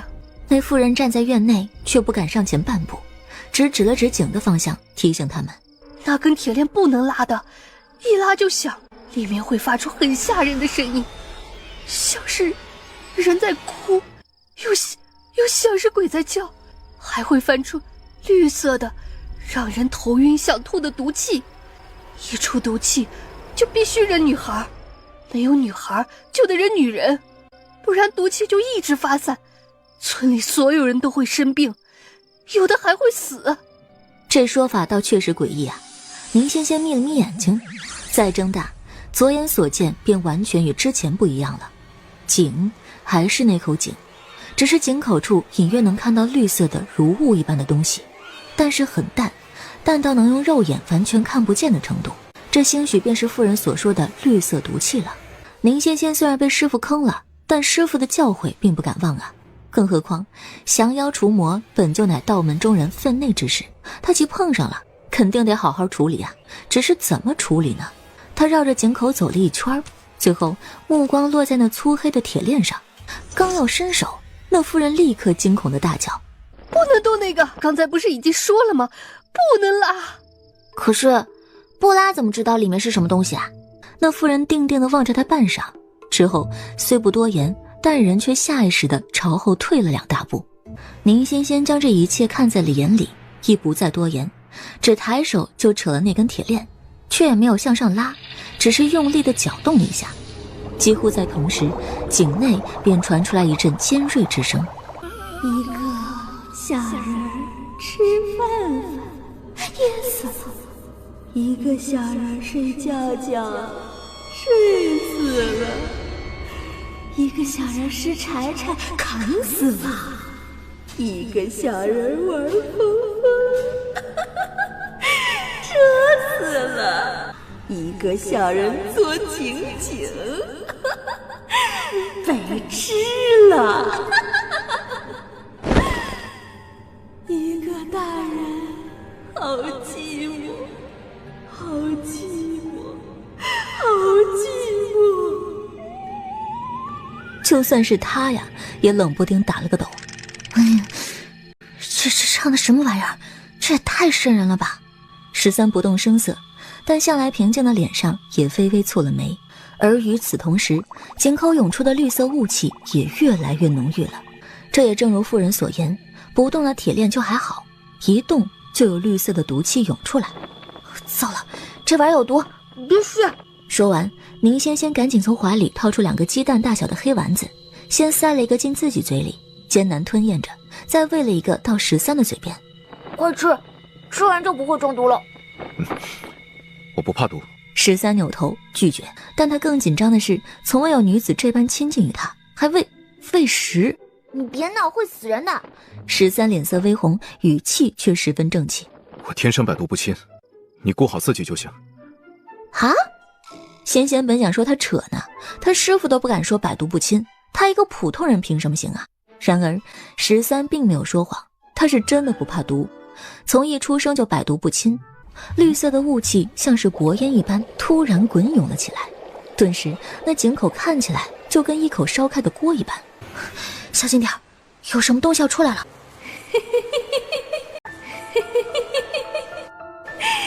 哪里来的女娃娃？看起来很软很香啊，是我的贡品吗？他抬起头，透过重重黑发望向宁仙仙的方向，刚要发出更恐怖的笑声，他的笑突然僵在了鬼脸上，然后他开始急速后退，仿佛看到了什么极为可怕之物。女鬼意图逃回井中，仙仙见状，手腕快速一抖，便有4枚铜钱射了出去，铜钱打在她2条扭曲的细腿上，女鬼的腿骨发出清脆的声响，咔嚓2声直接断掉了。女鬼啊的又一声惨叫，跌趴在地的同时也不挣扎了，直接瑟瑟发抖的猛地磕头。哎呀，大神饶命！大神饶命！刚拔出佩剑的宁仙仙满脑门的问号，不是，这就认怂了？他还没有正式开打呢。但旁观者清的13却发现了异常，他有种女鬼求的虽是宁仙仙，但又不是他的感觉。说，你是何方妖孽？为何要在此村害人？我不是妖孽，而且我也从来没有害过人。哼，你每年吃下那么多女童，还说没有害人？可是小仙姑，那些女童在被扔下来时就是死的呀，我若是不吃，她们也是腐烂生蛆，我这样都算是帮她们净化水源了都。强词夺理！仙仙手中铜钱剑一指对方只看得见长发的脑门，斥责道：若不是你弄了这么一个长寿井，村里的人哪会这般泯灭人性？你虽没有亲自杀掉那些女童，但定是你诱导村民。可就算是这样，我也没逼着他们一定要做呀，还是他们自己贪心不足，非要供我，不是我的错。你还敢狡辩？女鬼不敢再说话了，但抓在地上的手指却一直在挠啊挠的。虽然她长发全都盖在脸上，看不清楚表情，但宁仙仙还是能看得出来她在不服气。不过就算再不服气，女鬼也不敢再放肆，甚至都不敢多抬头，因为她只要一抬头就会对上一双金色的树瞳。虽然外表是条小蛇，但女鬼还是能感觉到铺天盖地的沉沉的威压，仿佛在对她说：吃了你，吃了你，吃了你。女鬼简直要怕死了，一直在瑟瑟发抖。宁仙仙还纳了闷儿了，你明明这般胆小，怎就敢做出这等恶事？说，是不是你背后还有什么靠山鬼？没有，真的没有，我真的不是什么妖魔，本来是村长家的家神呢。就你还家神？你别侮辱这2个字了好不好？人家的家神是保家平安的，你倒好，天天吃人家孩子。我真的是真的，以前是，那时候很早了，也不是现在这个村长，都快200多年了吧。大抵是心虚的，他自己就越说越小声，到最后几乎就跟蚊子音似的。那时候发生了一件事儿，我就你大声点，听不清楚。女鬼立刻大声道：村长的儿子得病死了，他怪我护家无力，就把我的牌位扔到了井里。这口井的打井人应当是学过风水之术的，所以我的牌位被扔到井底之后，不知怎么的就再也出不去了。后来我在里头又冷又饿，还投不了胎，这才就生了怨念。言至此处，女鬼声带委屈。但是一开始我也没想吃孩子的，真是他们自己扔的。这个村里的风气本来就不好，重男轻女，只想要儿子，谁家生了女儿啊，都当是赔钱货，不会好好养活的。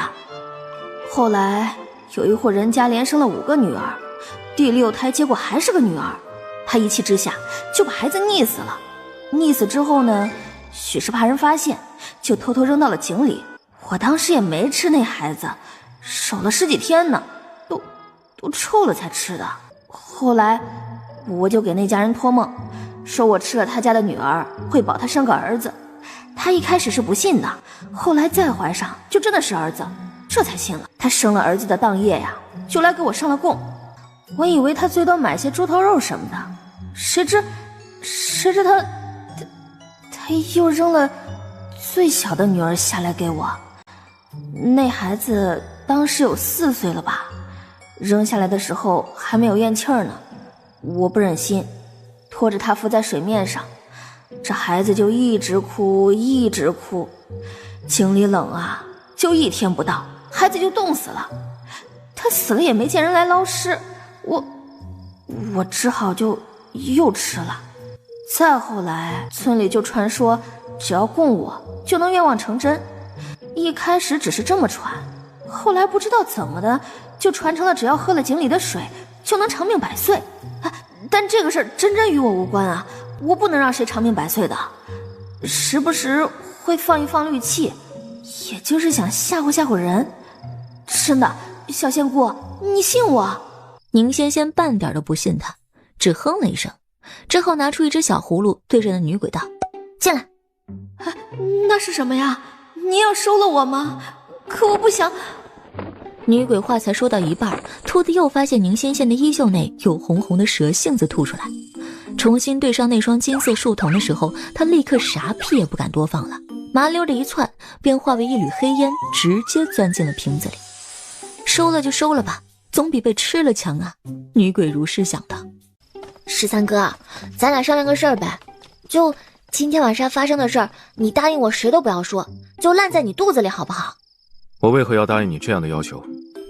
因为咱俩是一伙的呀。我什么时候和你是一伙的了？我是将军的人。那你就得更听我的了。为何？等我做了将军夫人以后，将军都得听我的，你还不听我的吗？13本还前行的脚步一迟。你不是不愿嫁他吗？愿意啊，我挺愿意的。虽然他长得不行，脾气还不好，但嫁了他应该就能过上吃香的喝辣的生活了。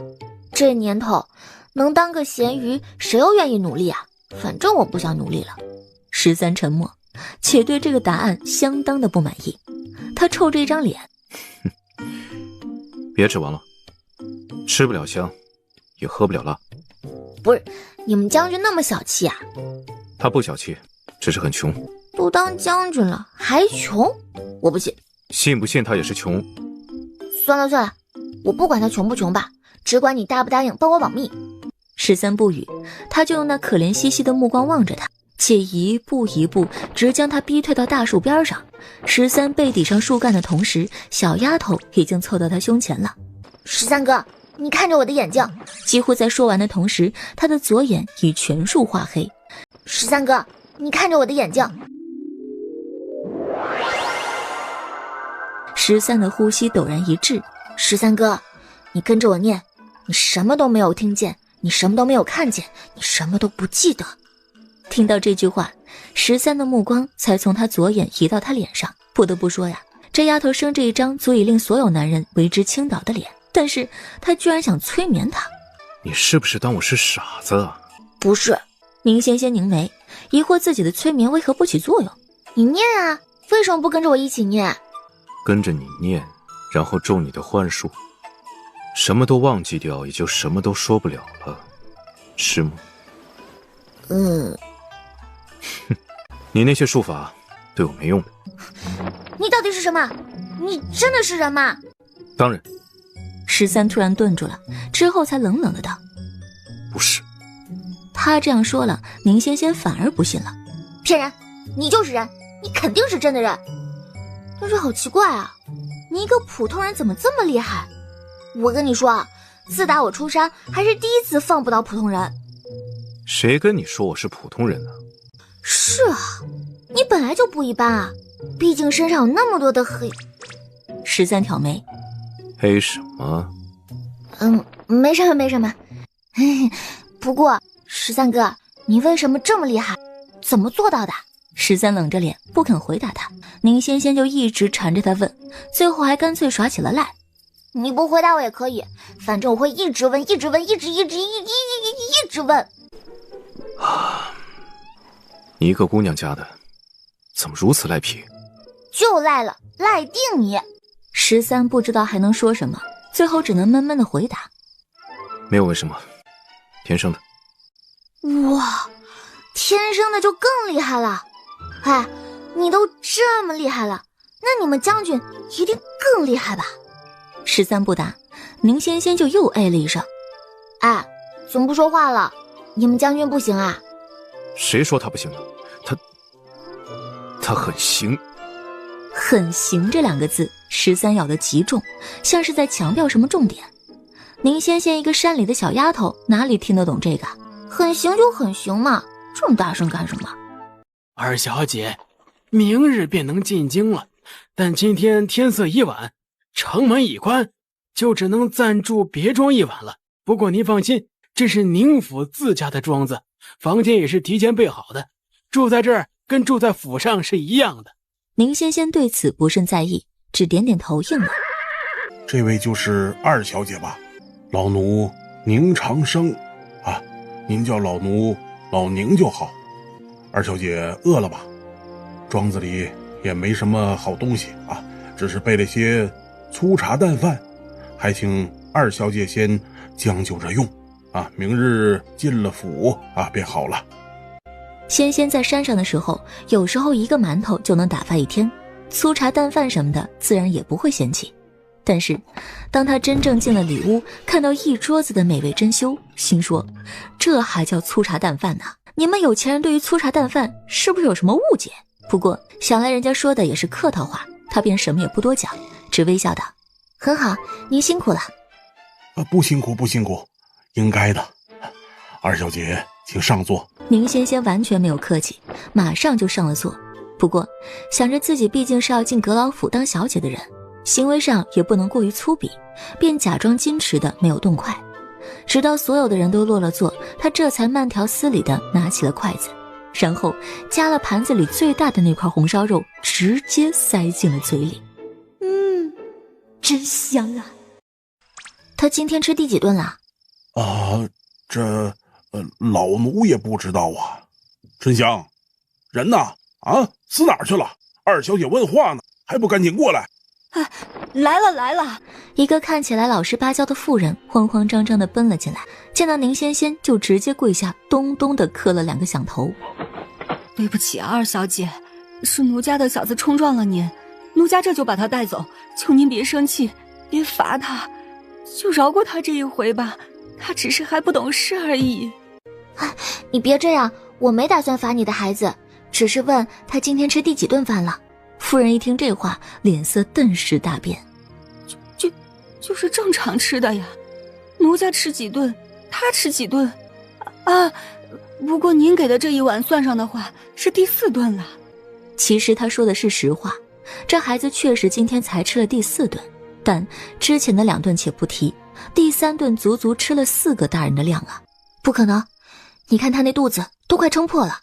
仙仙指出事实，那夫人顿时又眼泪汪汪的。二小姐恕罪，是奴家心疼孩子，就给他多吃了一些，但是奴家向您保证，奴家给吃的是自己的饭菜，没有贪吃庄子的粮食，真的没有。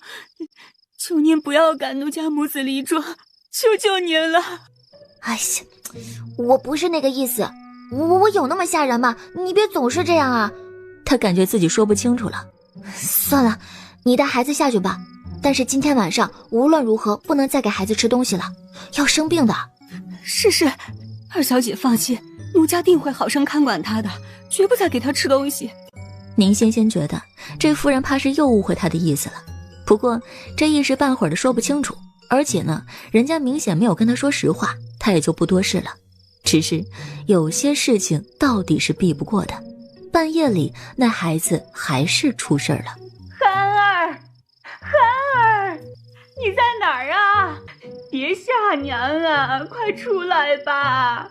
妇人带着哭腔的声音由远及近，终于还是吵醒了正睡得香的宁仙仙。什么事啊？这么晚了还这么吵。不过她迷糊归迷糊，还是穿鞋下了床。推开房门的时候，妇人的声音就听得更清楚了。憨儿，你快出来吧，别吓娘了，憨儿，娘错了，娘不捆着你了，再也不捆你了，你快出来呀！他一下子就明白是之前那个孩子不见了，想起之前摸那孩子头时的异状，仙仙立刻转身回房，随便披了件衣裳就出了门。憨儿，你可吓死娘了，这大半夜的，你……后面的话妇人吓得说不出来，因为她看到孩子痴痴傻傻的抬头看了他一眼，之后呢又低头下去继续挖土，但他挖了土却不是用来玩，而是全都塞进了嘴巴里。你们看见了吗？他在吃土啊，那怎么咽得下去？是啊，你们再看看这憨儿的肚子，这是要胀破了吧？下午啊，我就觉出些不对了。那孩子平时虽然吃的也多，但今个下午吃的尤其多，一个人就把他爹娘的饭菜都吃了还不够，一个劲儿的还要吃。最后我到厨房里把锅里的锅巴都给他了，他吃了还要。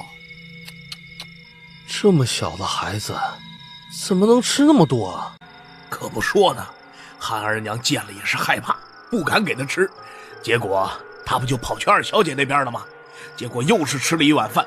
后来憨儿娘瞅着不对，把孩子带回家后就捆了手脚让他睡觉，哪里知道他竟自己咬断了绳索跑出来了。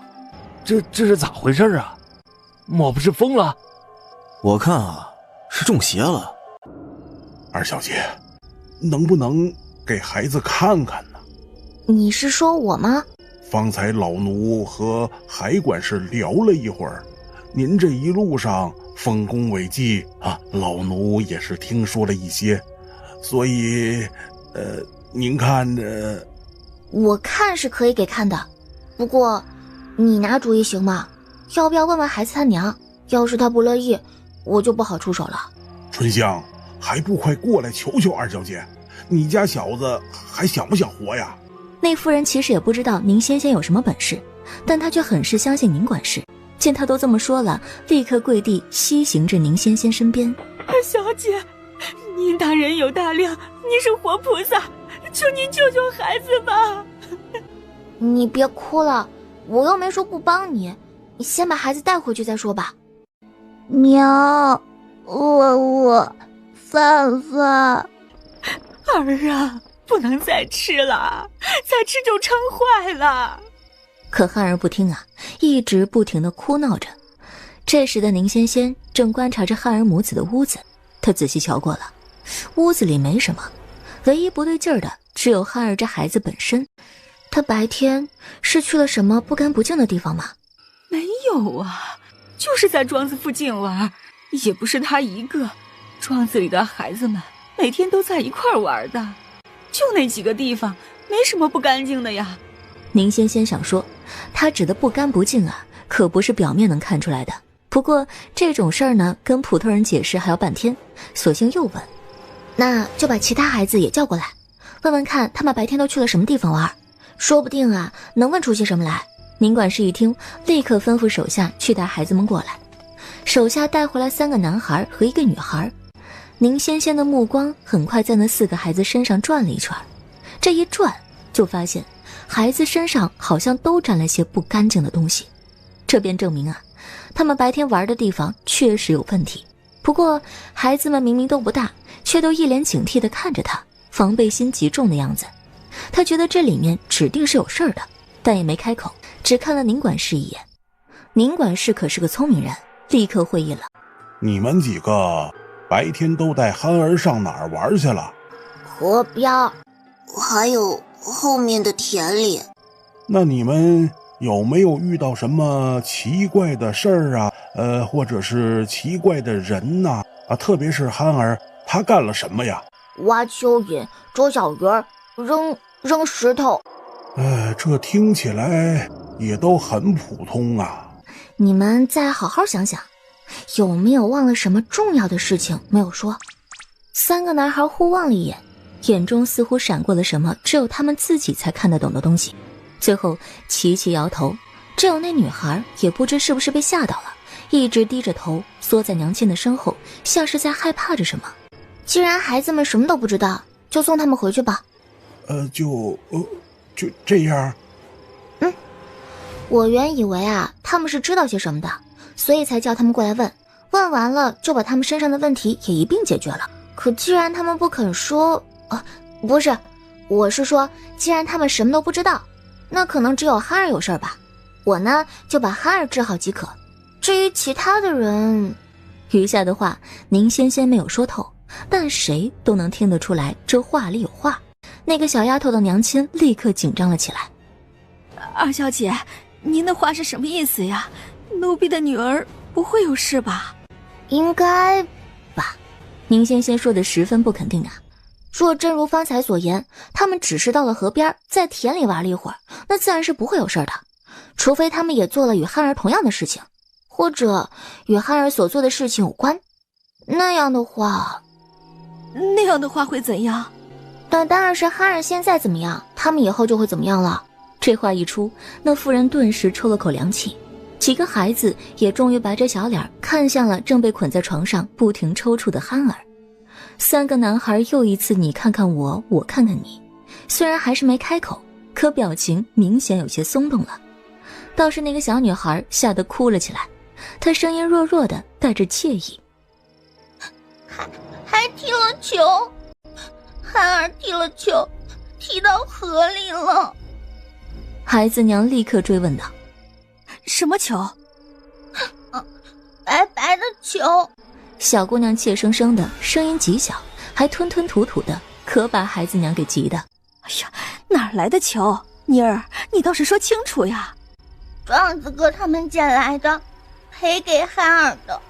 小姑娘虽然胆小，但也感觉得出来事情很严重了，也不敢隐瞒，便带着哭腔全都说了。憨儿的新衣裳被壮子哥他们扯坏了，憨儿哭了，说要回家告诉他娘，好叫他娘打他们。壮子哥他们怕挨打，就给憨儿找了个球玩，还让憨儿别告诉他娘亲。憨儿很喜欢那个球，可是球后来掉到河里就不见了。小姑娘越说越怕，抽抽噎噎个不停。但大家呢也依稀听得出来她说了个什么事儿，且别的不说吧，就说一个球玩了也不是什么大事儿。宁仙仙却在这时收了脸上的笑，问道：那个白球上面是不是有2个洞，还有牙？小丫头一听又缩了缩脑袋，不说话了，只是哭。这时不知是谁嘀咕了一句：白色的球有2个洞还有牙，那该不会是个人头吧？这大胆的猜测吓得众人全都深吸了口气。那3个男孩的父母这时也总算意识到问题的严重性了，二话不说直接掀起自家孩子的耳朵追问道：哎呀，你们还敢不说实话啊？快说，不然要出大事儿的。孩子们毕竟也不大，这一打一骂的便什么都交代了。我们又不是故意弄坏他的新衣裳的，他就哭着吵着要告状，我们怕挨打，就求他不要说，他不肯，还一直闹。孩儿本来就很讨厌，他仗着自己最小，动不动就哭。他一回家告状，他娘就找爹娘闹，爹娘回家就打我。有时候明明我没错，还要打，说什么我是大哥哥就该让着他，可是凭什么让着呀？他又不是我亲弟弟，而且他老告状，真是烦死了。我们都不想带他玩，他非要跟着玩不了一会儿又要哭闹，什么都得让着他，不让他就又告状，我们就又挨打。这一次也是，我们说了让他自己玩，他非要跟来，才把衣裳弄破的。我们又不是故意的，小妹都说会帮他补了，他还是不依，要回家告状，让我们赔。小胖才出了个主意，我们赔他一样别的东西，哄他开心了，他就不告状。后来我们就带他去看了那个，他自己认成是球的，还说很好玩，都是他自己玩的，不关我们的事儿。事情说到这个份上，基本上就什么都明白了。原来呢，是孩子嘛早就有了矛盾，这憨儿呢又是个喜欢哭闹的，他娘应该是护短，得理就不饶人。这时间久了呀，3个大点的孩子都烦他，最后决定小小的报复他一下。但毕竟都是小孩子，也不知道事情轻重，这才惹出了大事来。既然事情都清楚了，宁管事，你赶紧找人去把那头骨捞起来。对逝去之人如此大不敬，也难怪人家要发火。既然事情都清楚了，宁管事，你赶紧找人去把那头骨捞起来。可是那个，宁管事欲言又止，表情难为极了。宁仙仙像是什么都明白，放心吧，那位也不是什么厉鬼，只是被冲撞之后发脾气罢了。你们去捞他，本就是一番好意。下水之前记得焚个香，再烧点黄纸，说明一下是捞他起来好好安葬的，他自然就不会为难大家了。这样啊，那老奴，这便去安排人手。宁管事一走，憨儿娘就哭哭啼啼的过来。二小姐，那奴婢家的憨儿，给我准备半碗米，1碗水，3炷香。二小姐，你稍等，我马上就准备去。憨儿娘匆匆去了，很快又回来，手里拿着宁仙仙要的3样东西。宁仙仙接过之后，先一一摆放好，这才并指为剑，轻轻朝指尖吹了口气，便立刻有橙红色的火焰于他指尖跳跃。这一招啊，立刻又晃瞎了大家的眼，众人纷纷发出惊叹之声。我着了，真着了！我着了，真着了！可那不烫吗？那可是火啊！你当人家是你吗？啊，这二小姐是山上下来的，那肯定是有大本事的仙姑。仙姑啊，她就不怕烫。众人叽叽咕咕的声音落入宁仙仙的耳中，她恍若未闻，只用那指尖火点了香，再插到那半碗米里面。随身常带千金方，妙医妙药紧随身，赐入弟子1碗水，一切灾难永离身，无奉太上老君急急如律令。宁仙仙剑指对着那碗凉水，于空气中不知化了什么，给孩子喂下，喝罢便可大好。那水是真灵啊！给孩子灌下之后，憨儿便缓缓地睁开了眼睛。娘，肚肚痛。憨儿娘一见，立刻抱着儿子就嗷嗷直哭。儿啊，你可吓死娘了！眼瞅着憨儿醒了过来，这时已无人再怀疑宁仙仙的本事了。不过这事儿吧，虽然算是告一段落，但大家的心里却各有计较，特别是另外几个孩子的爹和娘。刚才那瘦瘦的孩子哭着说出那番话的样子，也让他们心里多少起了些波澜。毕竟是小孩子间的打闹，他们之前呢也真是没想太多，可现在想想，孩子再小也是会委屈的。他们顿时一通反思，但反思过后，对憨儿一家人也是心有非此的。可毕竟都是在庄子里讨饭吃的人呐，大家也不会因为这么点事儿就撕破脸皮，只一个个暗自决定，以后绝不逼自家孩子带着那个告状精玩了，惹不起还躲不起嘛。孩子受惊不小，这几天呢要卧床休息，别给他吃太多，他肚子撑坏了，得养上半个月呢，不然以后啊是要落下大病根的。真是太谢谢您了，二小姐。今晚要是没有您，我们憨儿怕是就……总之就是谢谢您。不用，就是举手之劳罢了。不过娘子养孩子很辛苦，以后还是不要太溺爱的好。小孩子什么都不懂，都是大人怎么教他就怎么做。虽然都是些小事儿吧，但常言道3岁看80，要是根儿都歪了，以后还怎么长成参天大树啊？二小姐，奴婢也没读过书，不懂这些大道理。但二小姐这般菩萨心肠，说的肯定是好话，奴婢愿意听。以后奴婢一定好好教孩子，再不叫他那般任性了。看来啊，这汉儿娘呢也不是什么不讲道理的妇人，大约就是太宠孩子了些。宁仙仙便微笑着说：“娘子你明白就好。”谢谢二小姐，真的谢谢您。你们都是给宁府当差的，就是自己人，不必这般客气。以后啊，好好给阁老当差便是。好的，好的，奴婢以后一定做牛做马，以报二小姐救命之恩。汉儿娘千恩万谢的又说了许多感激的好话。宁仙仙一个脸皮厚的，最后都被夸得脸皮发红，干脆以困了为由借机跑了。他逃回房间前，一眼瞧着门口立着一个人，那人身高腿长，面容冷峻，不是13又是谁啊？你怎么在这儿？等我啊，有事吗？你好像很灵。一般般吧。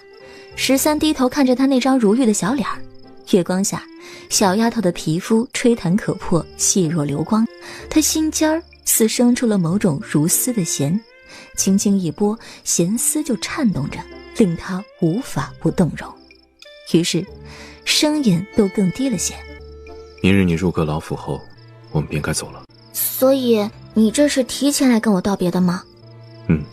那以后我们还能再见面吗？13点头，末了又补了一句：如果你还是愿意嫁与将军的话。愿不愿意也得嫁呀，我又没有1万两可以还给我的阁老大哥。13沉默了。你怎么啦？不高兴啊？因为我说不愿意嫁给你们家将军吗？可是我要是愿意才奇怪呢吧。我们面都没见过，也不知道他是什么样的人，人品怎么样，脾气怎么样，好不好相与，怎好就说我愿意啊，那才叫违心吧。他的脾气和我差不多吧。真的吗？那就好，那就好。宁仙仙立刻无比庆幸，转而又问：不如你多跟我说说你们将军的事儿吧，我知道的多一些，说不定就能喜欢上他了。13一怔，那莫如深潭般的眸瞳里顿时如洒满了星光一般。喜欢上他？对啊，宁仙仙理所当然的。嫁的人当然要喜欢啊，要不然不得一辈子受罪吗？不过要是将军大人的性子像你的话，我觉得我可以。13不语，只是面皮一下子发红。还好天是黑的，宁仙仙没能看清他脸上的红晕。可等在一边的慕容羽人都傻了，不是，这懒婆娘到底知不知道自己在说什么？居然敢调戏他们家13哥？更重要的是，说好的冷面阎罗呢？13哥，您脸红个什么劲儿呢？壮仔，你再想想，是不是指错地方了？我们可来回摸了10多遍了，每个石头都摸到了，没有啊。壮仔，你再想想，是不是指错地方了？可是这里的河水浅，我们不敢上水深的地方玩，平时就在这里扔石头的，不会错的。壮子不敢撒谎，都是实话。只是他们不知道的是，就算谁都没有说谎，可那位本就在气头之上，又岂肯让他们轻易找着了事儿啊？就这样的，他们在水里摸了一夜，天都快摸亮了，可头骨还是没找见。宁管事想想这样不行啊，突然灵机一动，圈起手在嘴边就冲着水里喊：鬼神大人，我们是诚心诚意来道歉的，之前孩子们不懂事儿，冲撞了您，还请恕罪呀。但您放心，孩子们已经教训过了，待把您从水里捞起来后，我等定会好好的安葬，所以请您快快现身吧。说来也是奇了，宁管事这么一喊，水里头终于有了动静。借着微微发亮的晨曦，所有人都看见水里头有个白色的影子在飞快地游动着。那儿，在那儿！哎，那什么，白色的，游得还挺快，没见过这么白的鱼啊！鱼什么鱼啊？好像是那个头啊！哎呀，你快别吓人了，头怎么会有水？可他话音方落，突听的一声惨叫，紧跟着便有人直接翻倒在了河里，不停地扑腾。我的腿，他要咬我！救命啊！救命啊！宁管事在岸边看不清楚情况，这时见有人落水，一时急得不行。水明明那么浅，那人却扑腾着不停地呛水，眼看着就要沉下去了。他终于管不了那么多了，宁管事也下了水，趟着水去拉人。这时水里的其他人也纷纷上了岸，大家围拢在那个被咬的家丁身边，卷起他的裤子一看，哇，好家伙，那小腿上一圈牙印特别明显，咬得还很深，还出了血。哎呀，这真是人的牙印啊！所以刚才拖你下水的真是那颗头骨？他是不是不想被咱们捞起来啊？可是二小姐不是说她不是什么厉鬼吗？不会伤人的，这怎么说是还没消气？哦，那也是，毕竟咱们也还什么都没做哈，人家怎么可能消气呢？那咱们要不要回去请二小姐过来呀？要是没有她镇着，那个东西怕是捞不上来的吧。这么一说，宁管事也动了心思。之前呢，他本是信心满满，可现在也不敢确信没事了。于是刚打算睡个回笼觉的宁仙仙又被请到了小河边上。我看看啊。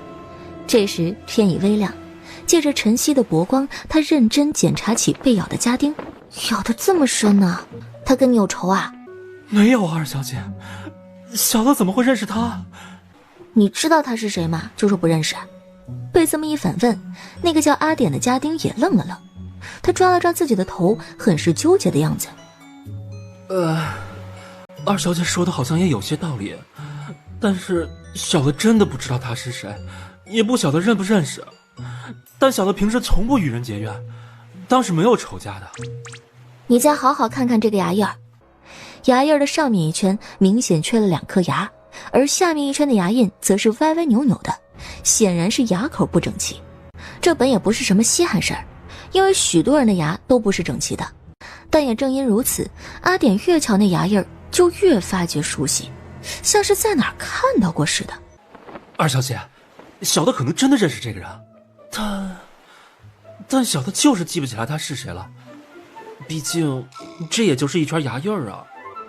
宁仙仙用左眼看过阿典，知道他本性纯良，是个老实人，不会在这方面撒谎，于是道：行吧，我帮你想个办法请他出来，让他自己跟你说，不过得有人帮个忙，让他附个身，不然的话现在天都亮了，他是出不来的。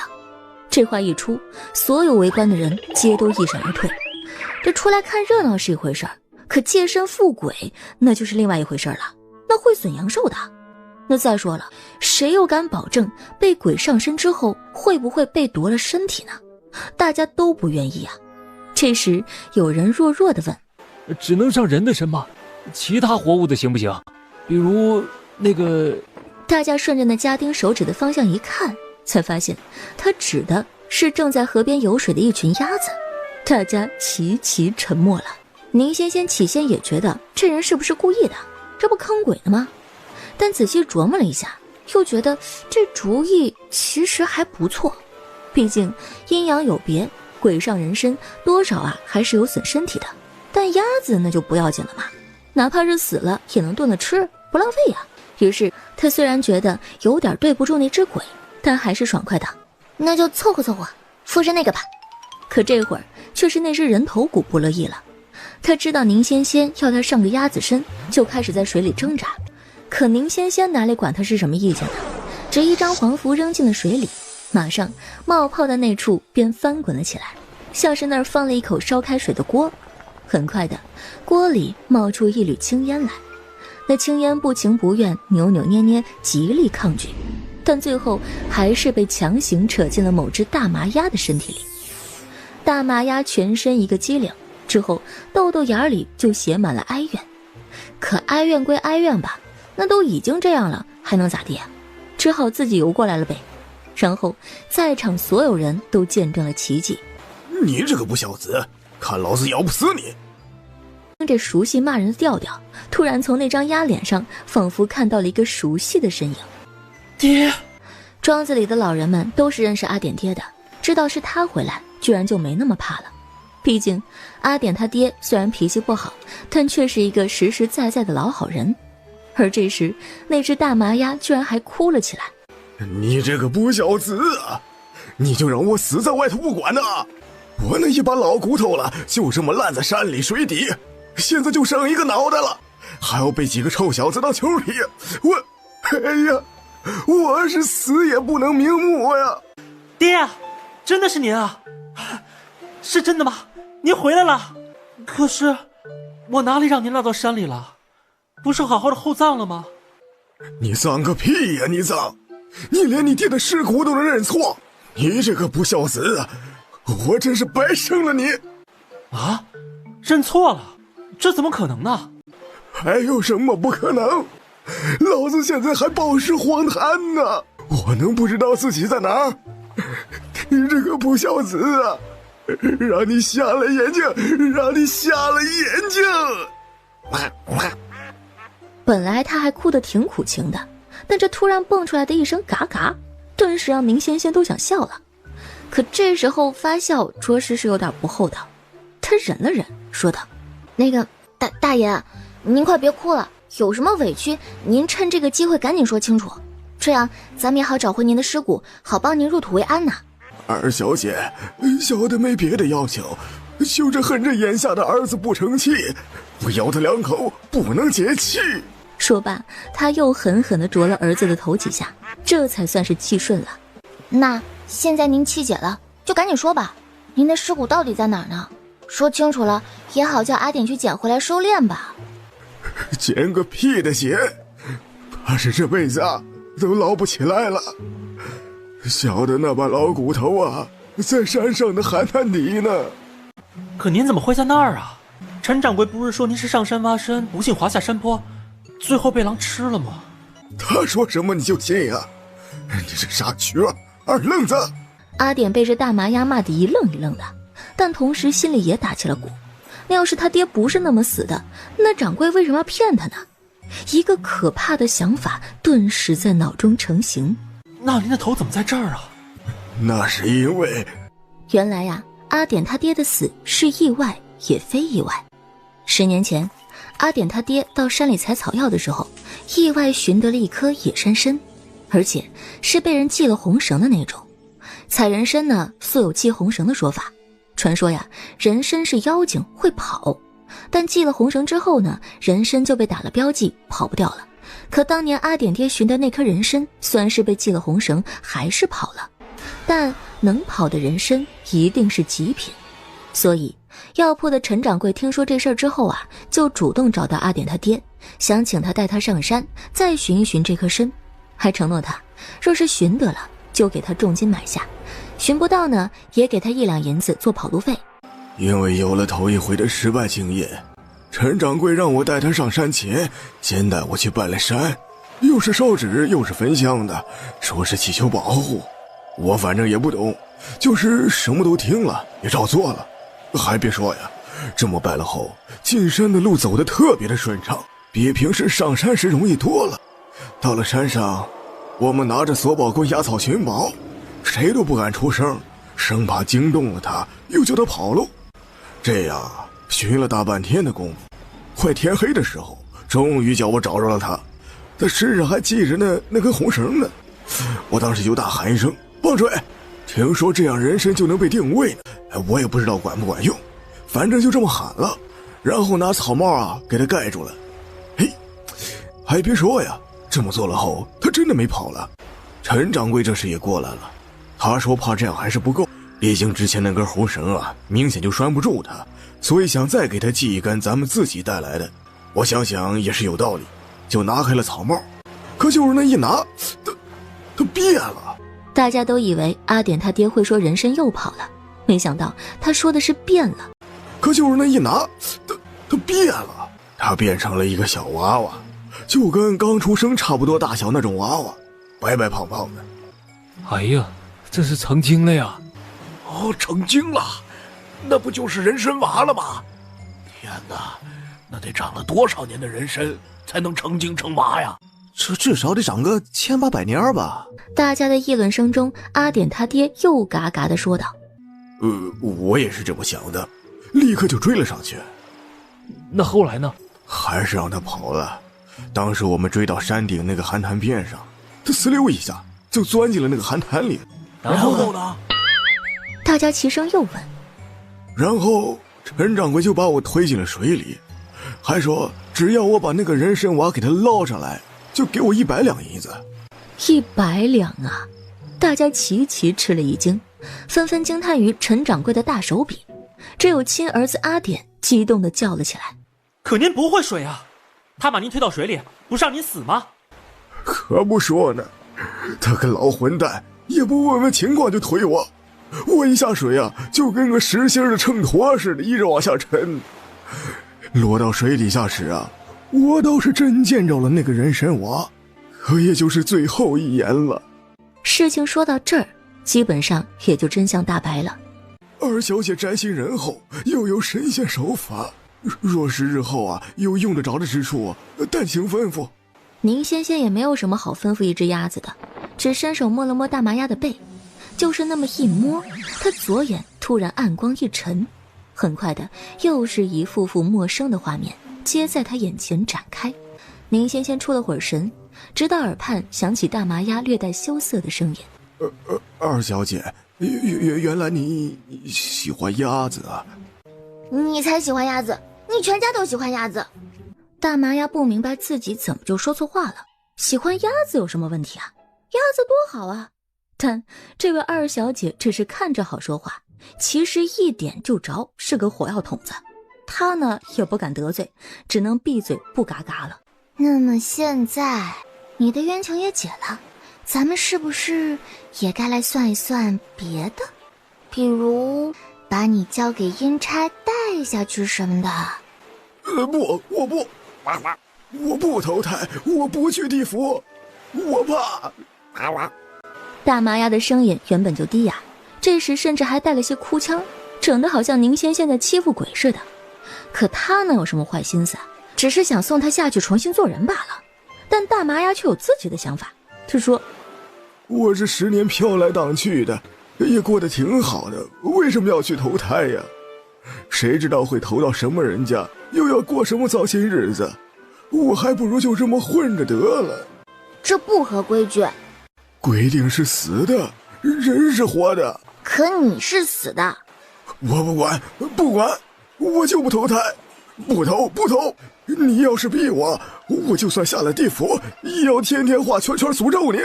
你咒一个试试。宁仙仙脸色一沉，那大麻鸭立马就怂了。他怂怂的继续嘎嘎，还委屈无比。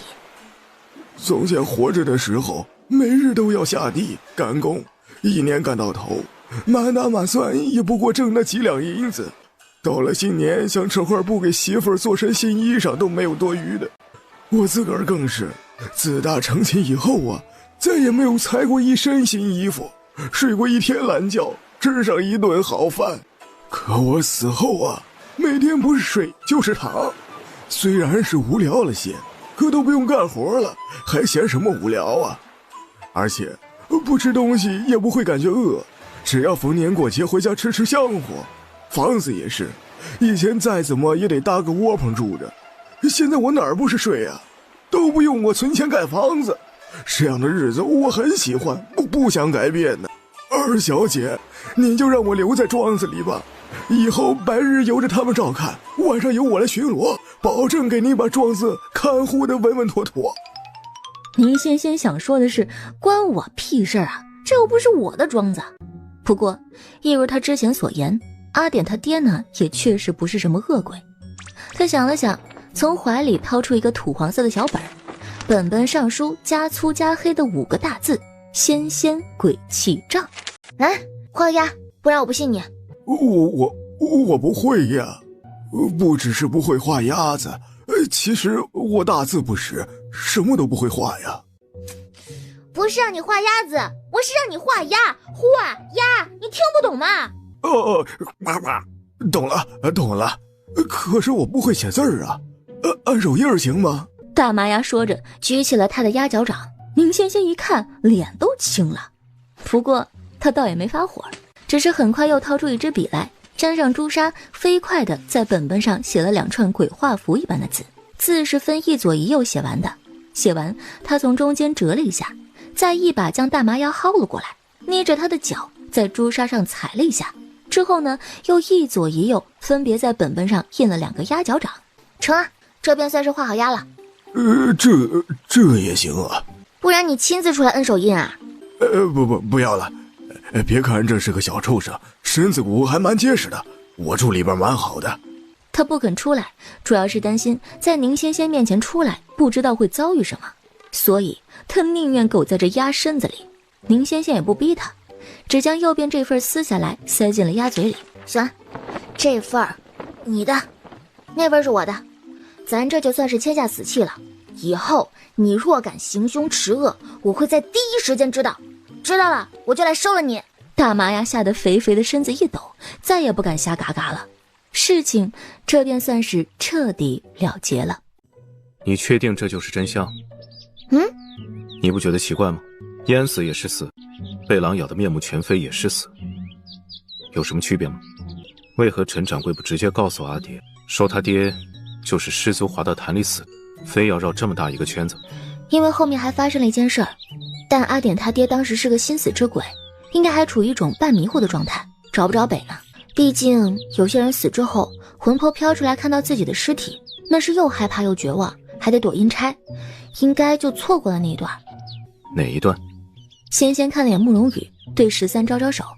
13哥，你过来。干嘛？你过来啊，我要跟你说悄悄话，不给别人听。这个别人还能是指谁呀？慕容羽立马又要爆炸了。结果就见他家的面瘫冰山13哥竟乖乖地把头凑了过去，真去听人家讲悄悄话了。慕容羽的眼珠子都快掉出来了。幻觉，这他妈一定是他的幻觉，他的13哥不可能这么听话。然而事实证明，他的13哥对上宁仙仙是会破例的。宁仙仙这时哪管慕容羽在那边磨什么牙，只乖乖软软地凑上前去，小小声地道：你知道我的眼睛和旁人不一样，所以我刚才摸他鸭背的时候，顺带看了看他过去的一些片段，看得不全，刚好就看到了一些他忘记的事情。少女的体香悠悠直窜13的鼻腔，她虽方才行动时未过大脑，但此刻已然感觉不妥了，可凑都凑过来了，再退回去又有些刻意，只能强忍着没再退。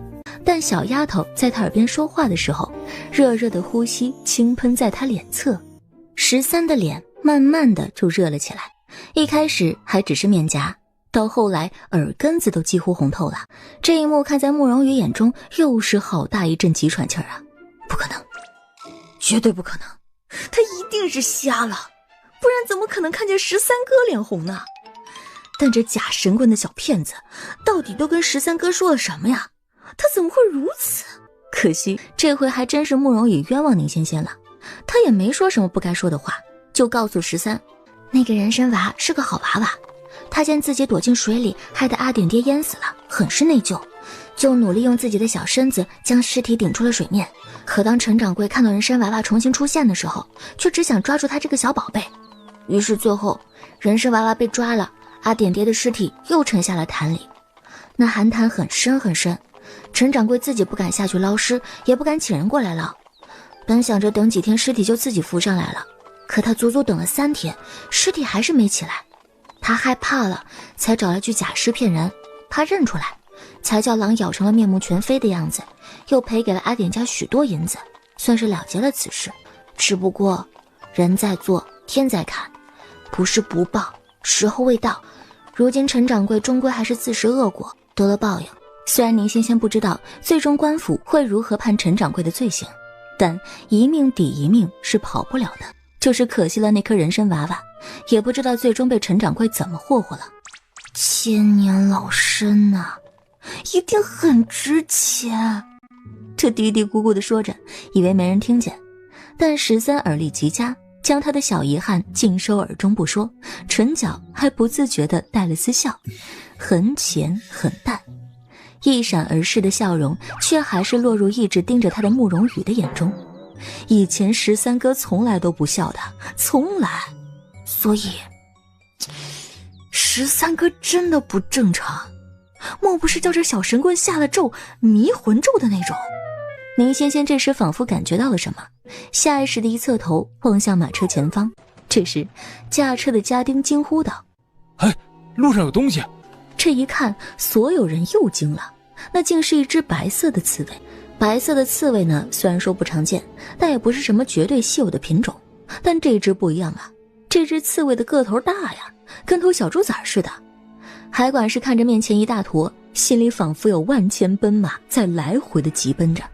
不得不说呀，自打他接到这位二小姐，那怪事儿啊就跟着一箩又一筐的，仿佛哪天不见这点稀罕事儿才是不对劲儿啊。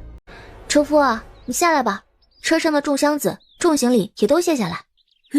这是为何呀，二小姐？车子太重了，怕压死他，所以让你们减重啊，减完再压，兴许他还受得住。啊，那为何非得压他呀？咱绕过去不行吗？行是行，但他怕是不太肯。不信，你让车夫试试。海管事虽然觉得这种时候吧，就该无条件的相信宁仙仙，但还是架不住心中好奇呀，便真让那车夫把车子朝后退了退，打算绕过那只刺猬走旁边。然而马车动了，刺猬也动了，白白的那么一大坨，眼睛也没露在外头，也不知道他是怎么看见的。总之车轮子上哪儿他就滚哪儿，车轮子停了呢他也停，他还不是随便停，就停在车轮子的正前方。也就是说呀，这马车只要向前，就一定会碾过他的身子。这一幕看得众人是目瞪口呆呀。看吧，我就说了，他不让咱们走。这为啥呀？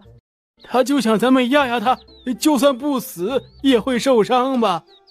所以我才让你把车上东西卸下来一些，减重，然后赶紧压完赶紧走。海管事。不过这一路下来，他对宁仙仙的看法早已不再是山里来的野丫头片子了，所以二小姐怎么说那就怎么做吧。于是接下来就命人赶紧将车上的香笼都抬了下来，又叫赶车的家丁牵着马匹赶，这才小心翼翼地压过了那只白刺猬。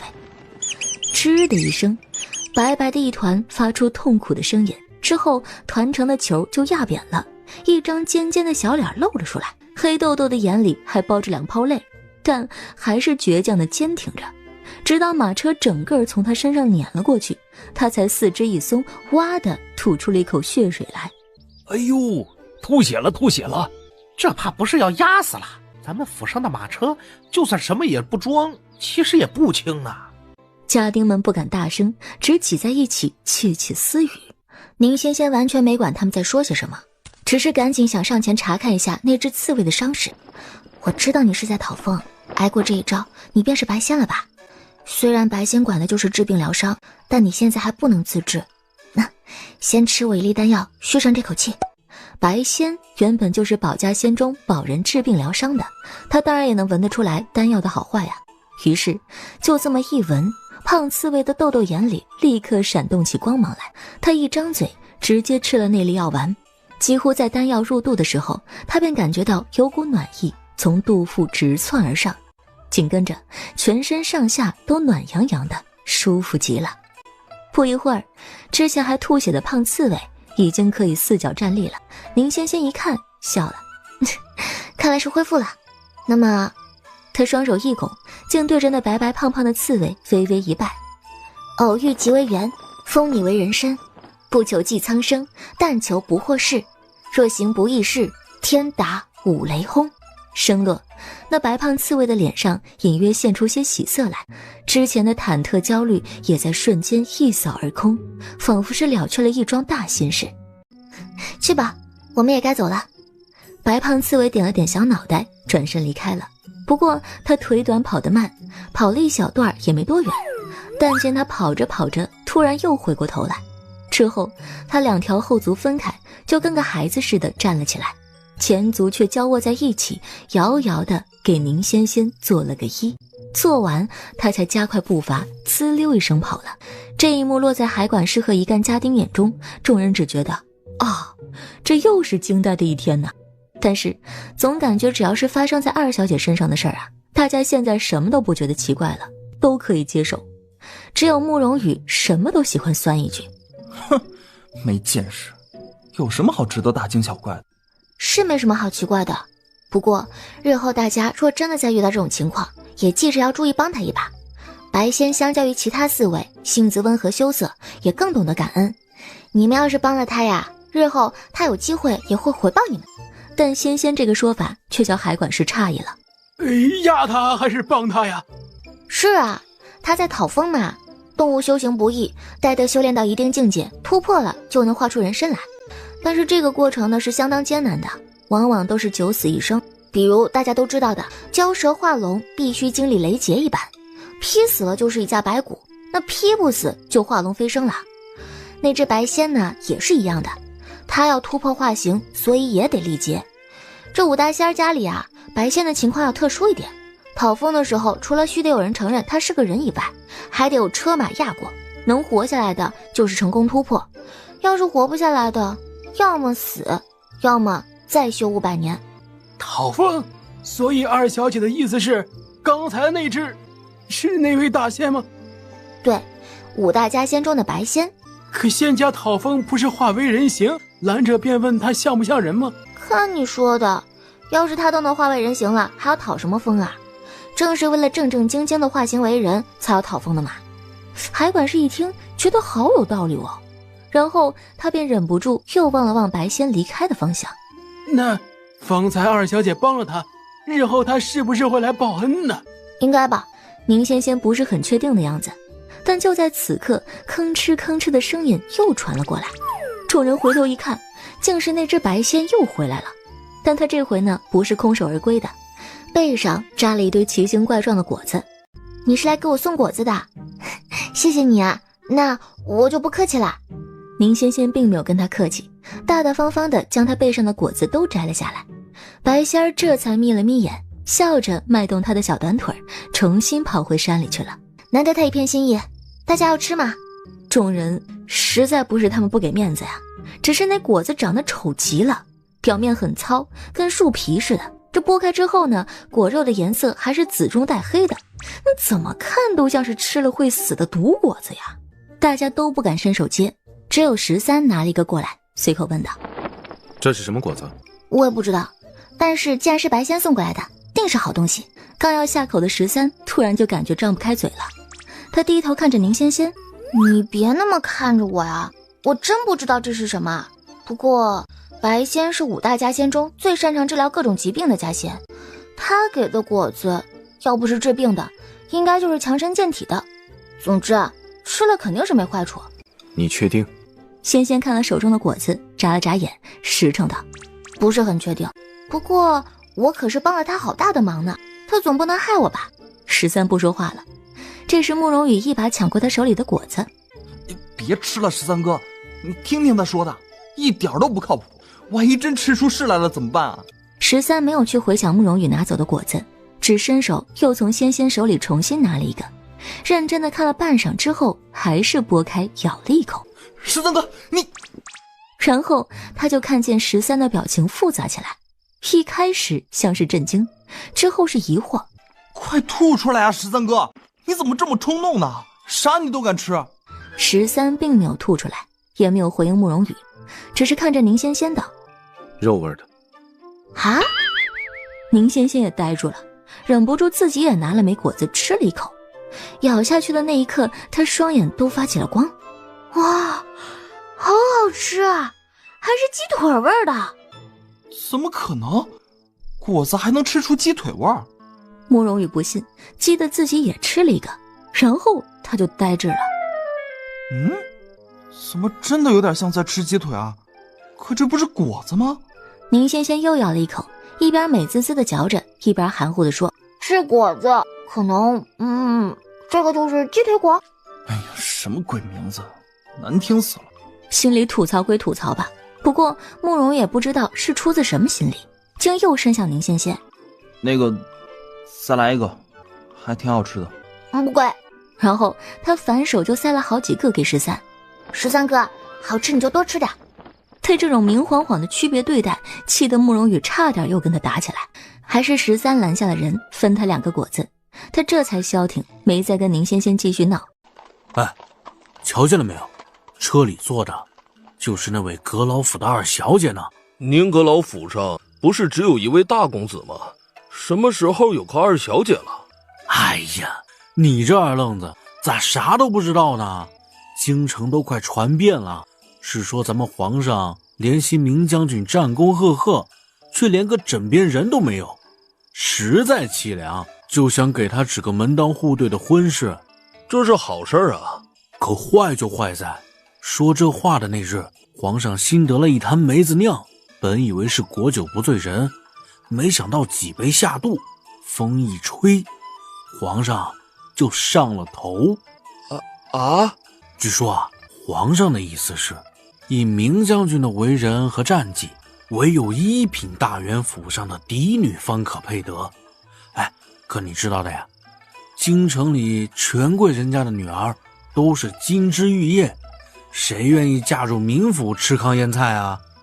于是个个推脱，这家说女儿早就定了亲，那家说只有庶女没有嫡女，还有的甚至抬出了家中老人过世要守孝3年的名头。总之大家理由多多，就是没有一家应允。哎，这皇上一听啊，就知道他们是在找借口了，气得怒骂群臣，都是些眼皮子浅没远见的东西，还说这偌大一个大越皇朝不信寻不到明将军的良配。然后他随手一指，就指了咱们德高望重的宁阁老，说就你了，文臣武将，明将军行武，你家女儿饱读诗书，定是天生一对。宁阁老一听啊，哎呦，给吓的哟，毕竟他家不但没有嫡女，连个庶女都没有的好吗？只有一位大公子，这总不能让大公子配给了明将军做个男妻吧？哎，可这宁阁老想跟皇上讲道理，皇上却酒意上头睡过去了。待皇上酒醒，发觉自个儿干了件天大的不是那个乌龙事儿，自然得想办法圆回来。于是便下令宁阁老，不管是收养还是认养，反正啊，一定得给养一个姑娘，给她嫁去明府。哦，所以刚才那位就是宁阁老马上要认的闺女啊？对啊，不过皇上可以和稀泥，宁阁老却是不能啊，毕竟是要嫁入将军府的人，再怎么也得弄个知根知底的，所以这姑娘应该也是宁家的女儿吧，只不过不知是宁家旁支哪个兄弟家的女儿。嘿，那这姑娘命还不错，能嫁入将军府，怎样也是好的。好个屁！别的将军府咱是不知道，可明将军府上就……哎呀，明将军府上如何，宁仙仙暂且不知，但宁阁老府上如何，今儿个他倒是大开了一回眼界呀。之前他们住在庄子上，但海管事呢也派人提前送信儿回来，说2小姐今日就回府了。可阁老府上此刻却大门紧闭着，不说是大门，那2门都闭着。且站在门口的总管事宁禄还表示，一切都是宁夫人的吩咐，因为大公子生病了，从正门走人会冲撞到他，所以要宁仙仙只能从侧门或者后门进府。海管事一听，顿时脸色大变。老陆，你不知道我接回来的是谁吗？知道，咱们府上未来的2小姐嘛。但是宁禄一副小人嘴脸，那语气里带着些明显的轻视。毕竟在他看来宁仙仙就是一个山里来的野丫头，就算会被认养为阁老府的千金，那也是认养的，和嫡出的小姐那是不同的，所以态度上自然也就怠慢了许多。不过他既能在阁老府上当差，什么话当说，什么话不当说，宁禄很清楚，他便表面恭敬，实则不屑的道：咱们虽称一声管事，但也只是个管事，主人家的吩咐是什么，那便是什么。至于2小姐，也不过换个门径而已，也不算多委屈吧。更何况这还是为了大公子的身体着想，难不成二小姐是不想大公子的病好了吗？这大帽子给扣的，就仿佛宁仙仙要走了大门，宁府大公子的病就全赖他身上似的。海管事是越听脸色越难看呐。他现在虽然不说是为宁仙仙马首是瞻吧，但也知道二小姐是有大能耐的人，不是这些人能轻易低瞧的。宁路这只有眼不识泰山的老狗，以后有他后悔的。老海啊，这阵子你不在府上，自是不知大公子的情况。大公子真的病得很重，每晚都高烧抑郁。哎呦，京中大夫都瞧了个遍，皇上甚至还遣了御医过来，真是什么药都吃了，却毫无起色。夫人这才请了大师过来。大师有言，最近几日若有生人从正门而入，那便会冲撞大公子，病情就会加重，甚至一命。像是说到一半又怕犯了忌讳，宁路顿了一顿，这才似笑非笑地看着海管事。反正我该说的都说了，要是老海你觉得冲撞了大公子的病气不要紧的话，你自可以强行带着二小姐从这门闯进去。但是我这可得把丑话说在前头，要是大公子因此有个什么，或者日后他追究起来，那这个事儿你得自个儿担着，和我没关系啊。你海管事气得说不出话来，但又无可奈何。这时马车的帘子被一只肉白的小手掀起一角，宁仙仙那张清丽出尘的小脸露了出来。原来是会冲撞大公子啊，那是不能从正门走的。还是二小姐通情达理，那就二小姐不可呀。按理说海管事若想明哲保身，接下来呢本是不该多言，可他见宁仙仙这般被欺辱了，却还不明白，顿时有些着了急。他走进宁仙仙，小小声地提醒道：二小姐，你一直住在山里，可能不太明白，侧门虽然也是个门，但那个意义不一样的。正门只有身份平等，甚至身份更高的人才能走，以示尊重。走侧门，那是地位低于家主，比如我们这些下人，或者那家府里的妾室才走的。至于后门，那都是小贩过来送货送菜才走的门，更是万万走不得的呀。还有这规矩啊？宁仙仙眨了眨漂亮的大眼睛，一脸天真却很大声地问：那这位管事让我走侧门的意思就是，我虽然是阁老府的二小姐，但地位只有这个家的下人一样的意思吗？啊，这虽然确实是这么个意思吧，但海管事也没想到宁仙仙能这么直接说出来，顿时一张老脸也挂不住了。但宁仙仙仿佛是真的不懂这些，又补了一句，且声音呢比方才的还要大：原来阁老府的二小姐算是下人呢，我竟都不知道。他说完又点了点头，自语道：不过也没办法啊，毕竟我是第一次来京城，不懂京城的规矩。但我们乡下地方是不一样的，在我们那儿啊，小姐才是主子，管事见了不说跪下相迎吧，至少得好好说话。那一个说的不好啊，是要抽大嘴巴子的，用鞋底子抽出血的那种。只这一句，陆管事的脸直接就绿了。一边的海管事呢，也是听得嘴角直抽抽。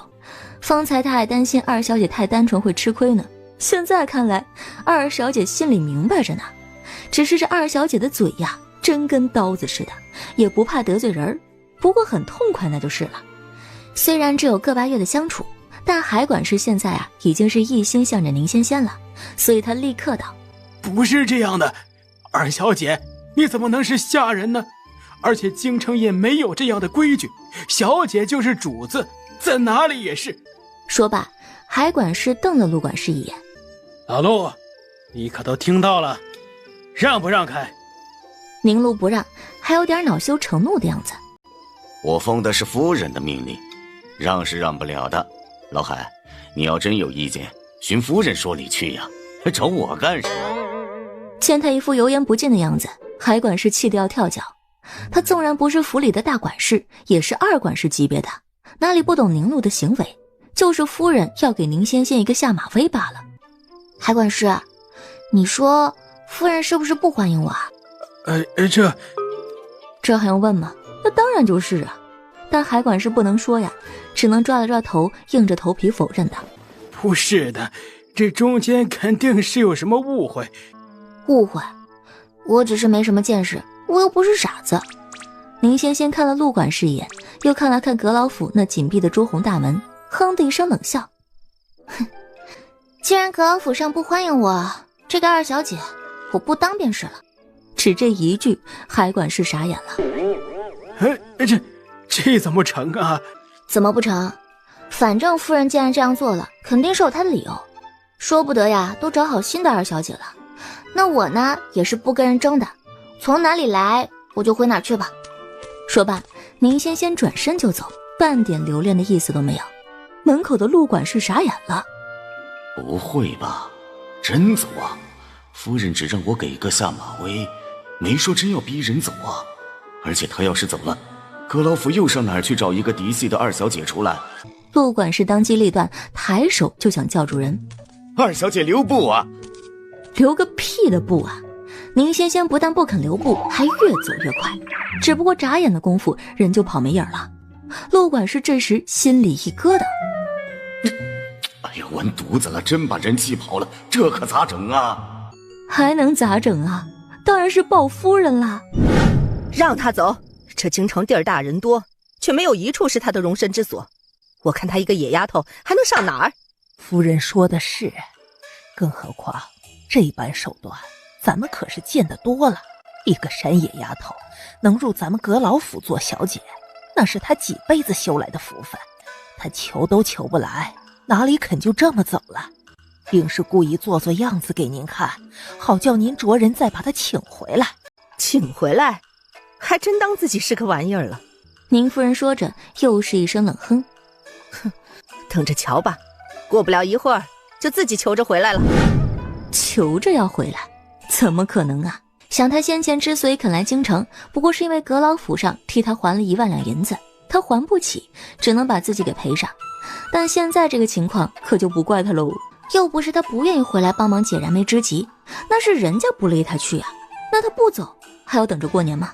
至于那1万两银子嘛，待日后他一日发达了，还是会回来还的。至于现在嘛，只能先欠着喽。然而宁仙仙才刚溜到街角，拐了个弯，前面就多了2个人高马大的人，13和慕容羽一左一右的挡在那处。仙仙下意识的朝他俩身后左右望了望，确定没有其他人的时候，才乐乐颠颠的小跑了过去。他先是问慕容羽：“你不是去山里找果子了吗？怎么回来了？”“没找着啊，当然就……”话到一半，慕容羽突然愣住了。我当时明明找的理由是去出宫，他怎么知道我是去找果子的？只有你们俩？阁老府的人没跟过来吗？你走那么快，以他们的小程，怎么可能追得上？那倒也是啊，我刚才生怕他们追上来，快得简直像一阵风了，对不对？13不语，只静静地盯着他的小脸。一见他这个表情啊，宁仙仙便知他有话要讲。怎么，你要跟我说什么？13眸光一动，似是没想到他竟这样了解自己。以前在军中，他但凡不说话，那些兵士将领都会躲得远远的，生怕要挨训呢。没有一个能像宁仙仙一般，只看他一眼就知道他心思的。你是因他辱你才离开，还是因为正合你意？那当然是因为他们先不做人，我才离开的呀。对此，宁仙仙理直气壮。他们缺个小姐嫁去将军府才会接我回来，可我顺着他们的意来了，他们又将我拒之门外，还让我走小门后门。呵呵，我不是走不得，是不惯他们那些臭毛病。不错，确实是阁老府帮我师父还了债，我欠他们的。但一码归一码，难道不是阁老府先有求于我，才会替我还银子吗？那谁也不傻呀。来的路上我都已经打听清楚了，这是皇上赐婚，他悔都悔不成。没有我嫁，也要有其他的女儿去嫁。可但凡他们还能找到其他的女儿，也就没我什么事儿了，不是？他们竟然连个备用的人选都没有，就敢这么为难我，哼，那就对不起了。我凭什么要让他们欺负啊？跟他们又不熟，脾气不好，不惯祖宗，哼。虽说慕容羽一开始呢就不太喜欢他，但今天这个事儿吧，他哪怕没有亲眼所见，只听说了也觉得奇葩呀。而且比起那些矫情又故作姿态的大家小姐，她其实更喜欢宁仙仙这样的真性情。虽然嘴是毒了些，但这事儿确实是阁老府上做得过分了。别的不提，就说宁仙仙未来的身份必是他们将军府的夫人，却在阁老府上走侧门后门，娘个西皮的，那打狗也得看主人呐。他们这是要置将军府的颜面于何地啊？所以这次他很痛快的道：说的没错，我站你。13没有表态，只眼神略有些复杂。他倒也不觉得宁仙仙做的不对，其实刚才啊，要不是宁仙仙自己先反击了，他会直接站出来替他出这个头。然而当宁仙仙果断逃走，他脑子里浮起的第一个念头就是他跑了，不嫁了。他其实也不知自己为何会这般在意宁仙仙的选择，但就是这心里有些不舒服。宁仙仙好像总能很快发现他的情绪不对。13哥，你又在不高兴啊？没有。哦，我知道了，你是觉得我其实还是嫌弃你们家将军才会趁机逃跑的吧？难道不是？那当然不是了，我谁都不想嫁的好吧？之前嘛，那是硬着头皮没得选，但现在我那个老大哥，不对，是老大嫂都那么欺负人了，我干嘛给他面子啊？至于你们家将军，其实我也是为了他好啊。你看我这个样子也不像是能做得好人家老婆的人，更何况还是将军府的夫人呢，那肯定更加做不来。所以这婚事如果就能这么算了，当然是最好的。但如果算不了，那我肯定还是乖乖嫁他，不会嫌弃的。不会嫌弃吗？13心头莫名的松了口气。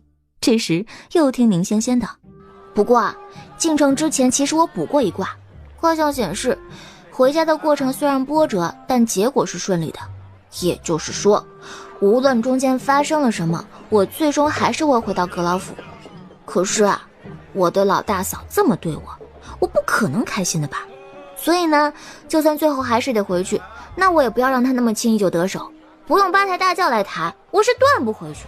哼，还八抬大轿了呢？你知道那种轿子是什么人做的吗？我管他是什么人做的。宁仙仙简单粗暴，他怎么对我，我就怎么对他。至于丢不丢人，没不没面子，都是他要操心的事儿。我师父说了，人活一世，短短几十年，能委屈别人的时候，那为什么要委屈自己呢？这说法，慕容羽竟无言以对。不过心里对他那个师父的印象却是更差了。这什么大师啊，人间毒瘤吧他！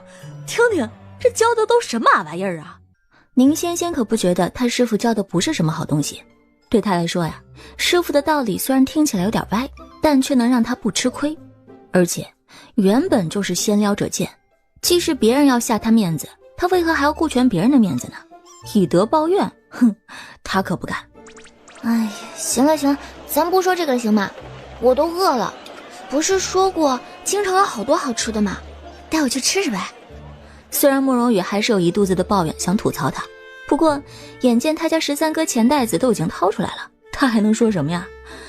哎，这就叫嫁出去的将军泼出去的水吗？突然好心酸呐。看看人家酒楼这名字起的，登仙楼啊，一听就是好地方。这里面的东西肯定好吃到能登天了吧？不知道啊。你不知道你还带我来这吃饭，那万一花了银子饭就不好吃，不是亏大发了？谁跟你说我是带你来这儿吃饭的？那就见13抬手一指登仙楼隔壁的小巷子，那儿有一个推着板车在卖小吃的老大爷。13脸不红气不喘地说：他家的牛杂汤不错，料好分量足，价格实惠，一碗管饱。宁仙仙好半天都没吭气儿，最后还是气不过。哪有你这么小气的人呐？我都来京城了，这不是你们的地盘吗？请我吃个饭，就算不去登仙楼，那起码也得是个像样子的馆子吧？那算什么？他也不是真嫌弃人家老大爷。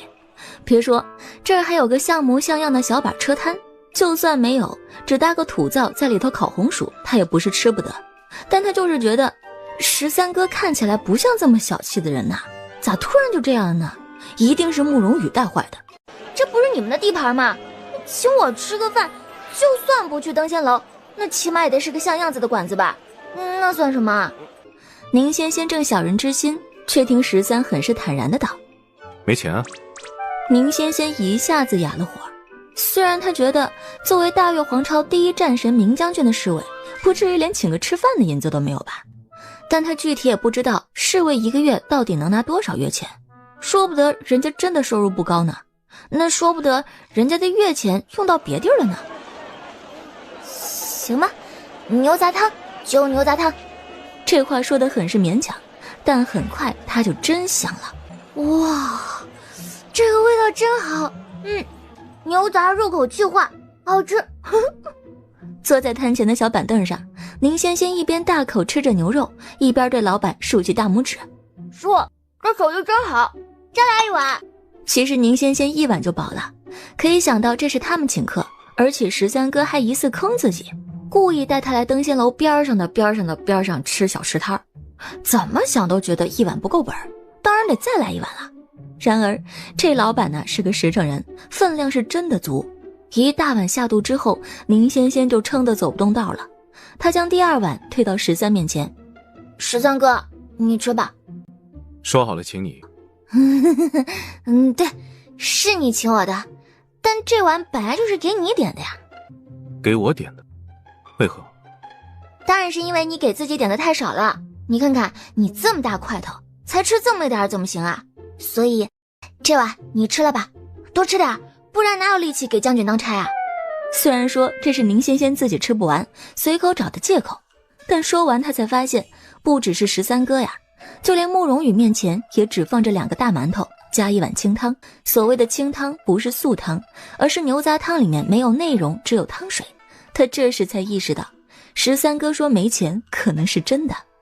吃吧13哥，要是你嫌多，分一点给慕容也行。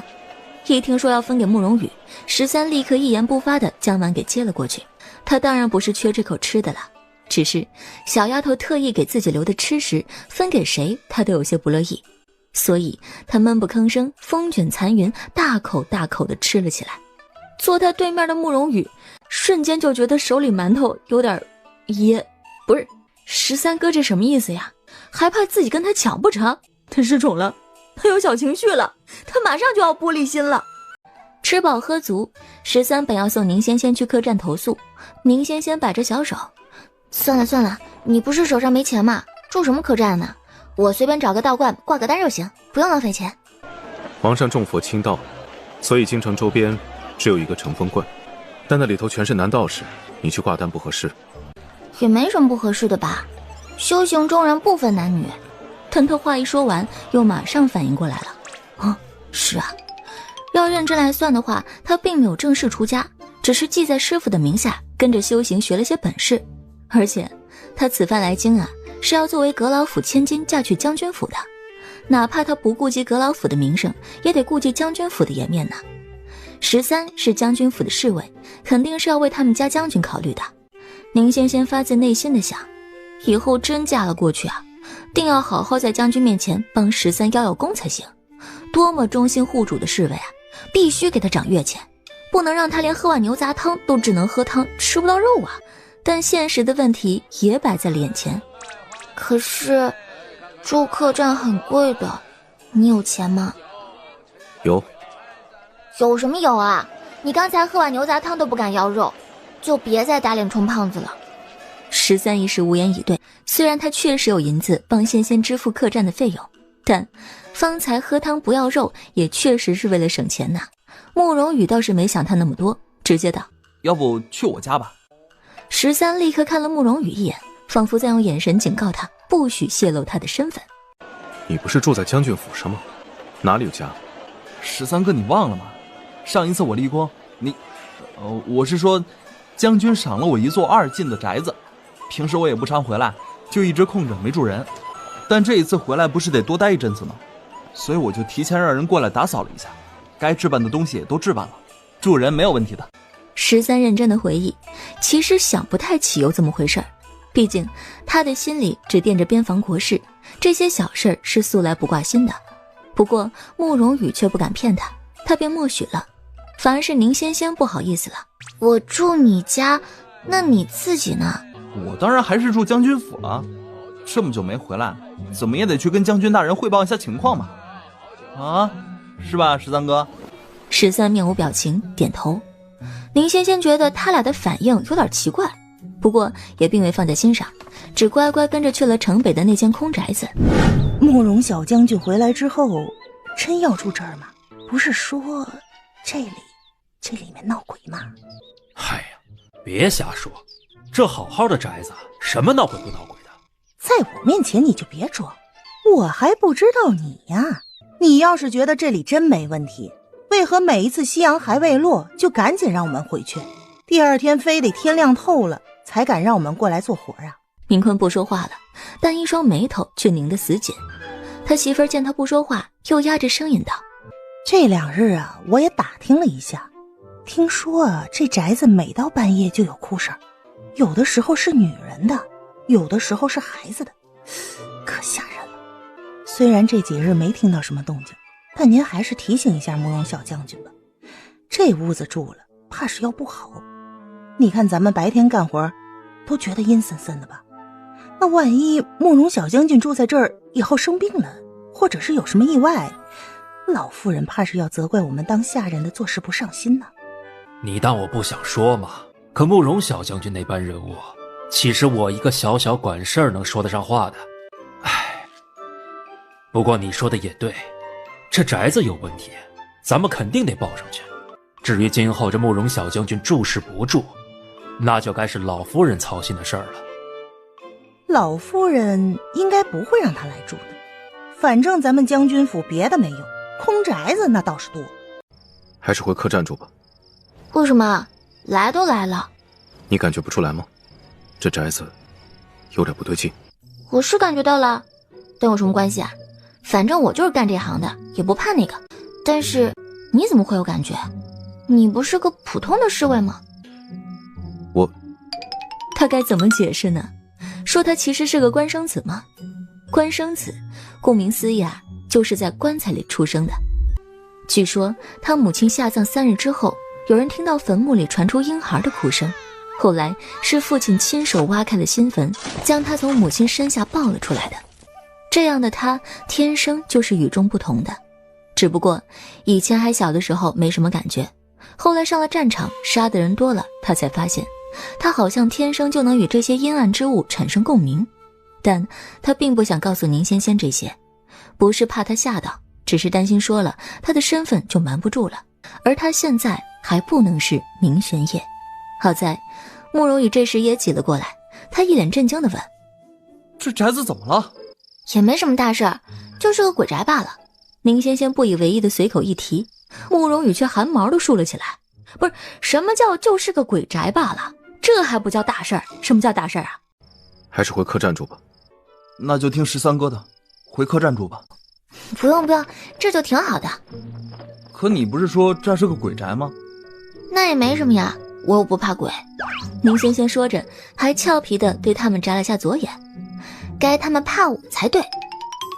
是哦，这小神棍虽然没有真正出家，但也是从道观里出来的。捉鬼这种事情，本就是他最拿手的呀。慕容羽瞬间安心了，另一边的13却被宁仙仙那个俏皮的眨眼给眨懵了。他刚才做什么了？那个眼神是在对他暗送秋波吗？不对，那都不叫暗送了，是明送啊。他难不成是喜欢上自己了？只这么一想，13突觉心中烦躁。虽然他知道自己是谁，可这丫头不知道啊，所以他怎么能喜欢上一个并非自己夫君的男人呢？虽然他们本质上是一个人，可他就是有种隐约的一不小心自己绿了自己的心情。宁仙仙完全不知道，就这么点时间内，13的心里转了多少个弯弯绕。他的注意力啊，全都在这间宅子上。好重的阴气啊，好重的阴气啊！这前屋主可能死得很惨，或者很冤。听着他若无其事地说出这种话来，就算是大白天的，慕容羽的汗毛也根根地立了起来。上阵杀敌，他从不曾露怯，但对于鬼魂这种神秘未知的生物，慕容羽却是极怕的。那鬼啊，谁不怕呀？宁仙仙就不怕。你们回去吧，不是还得跟将军大人汇报情况吗？那怎么行？慕容羽虽然怕鬼，但也不是那种不负责任的人。他立刻表示：我今晚不走了，就住这儿陪你。此言一出，他自己还没有意识到出格，13单边的眉头已经轻轻地跳了一下。宁仙仙也是一脸的敬谢不敏。别，我才不要呢！这孤男寡女的，我怎好与你同居一室啊？谁跟你同居一室了？我住外院，你住里面的那间。那也不行，会坏了我名声的。虽然我也不是很在意那个，可怎么的也得顾着你们家将军的颜面呢。我毕竟是他未过门的妻子，不能让他还没有娶我，就因为我被别人说闲话吧。他这话说的自然，不带任何矫情的色彩，但未过门的妻子几个字听在13的耳中却别有一番意味。他看着小丫头清丽出尘的一张脸，虽一语不发，但眼底却波光粼粼。宁仙仙这时恰好回过头来，正撞上他那灼灼的目光。13面上一红，下意识地避开了。13哥，你是不是不舒服啊？你脸怎么这么红？要不要我帮你看看？他说着就要去号他的脉，吓得13立刻将手背在身后，不让他摸。没有，我没病，只是有点热罢了。热吗？阴气这么重的地方，他都觉得有些冷啊。不过既然他说没病，宁仙仙也不再多说，知道那你们回去吧，马上就要天黑了。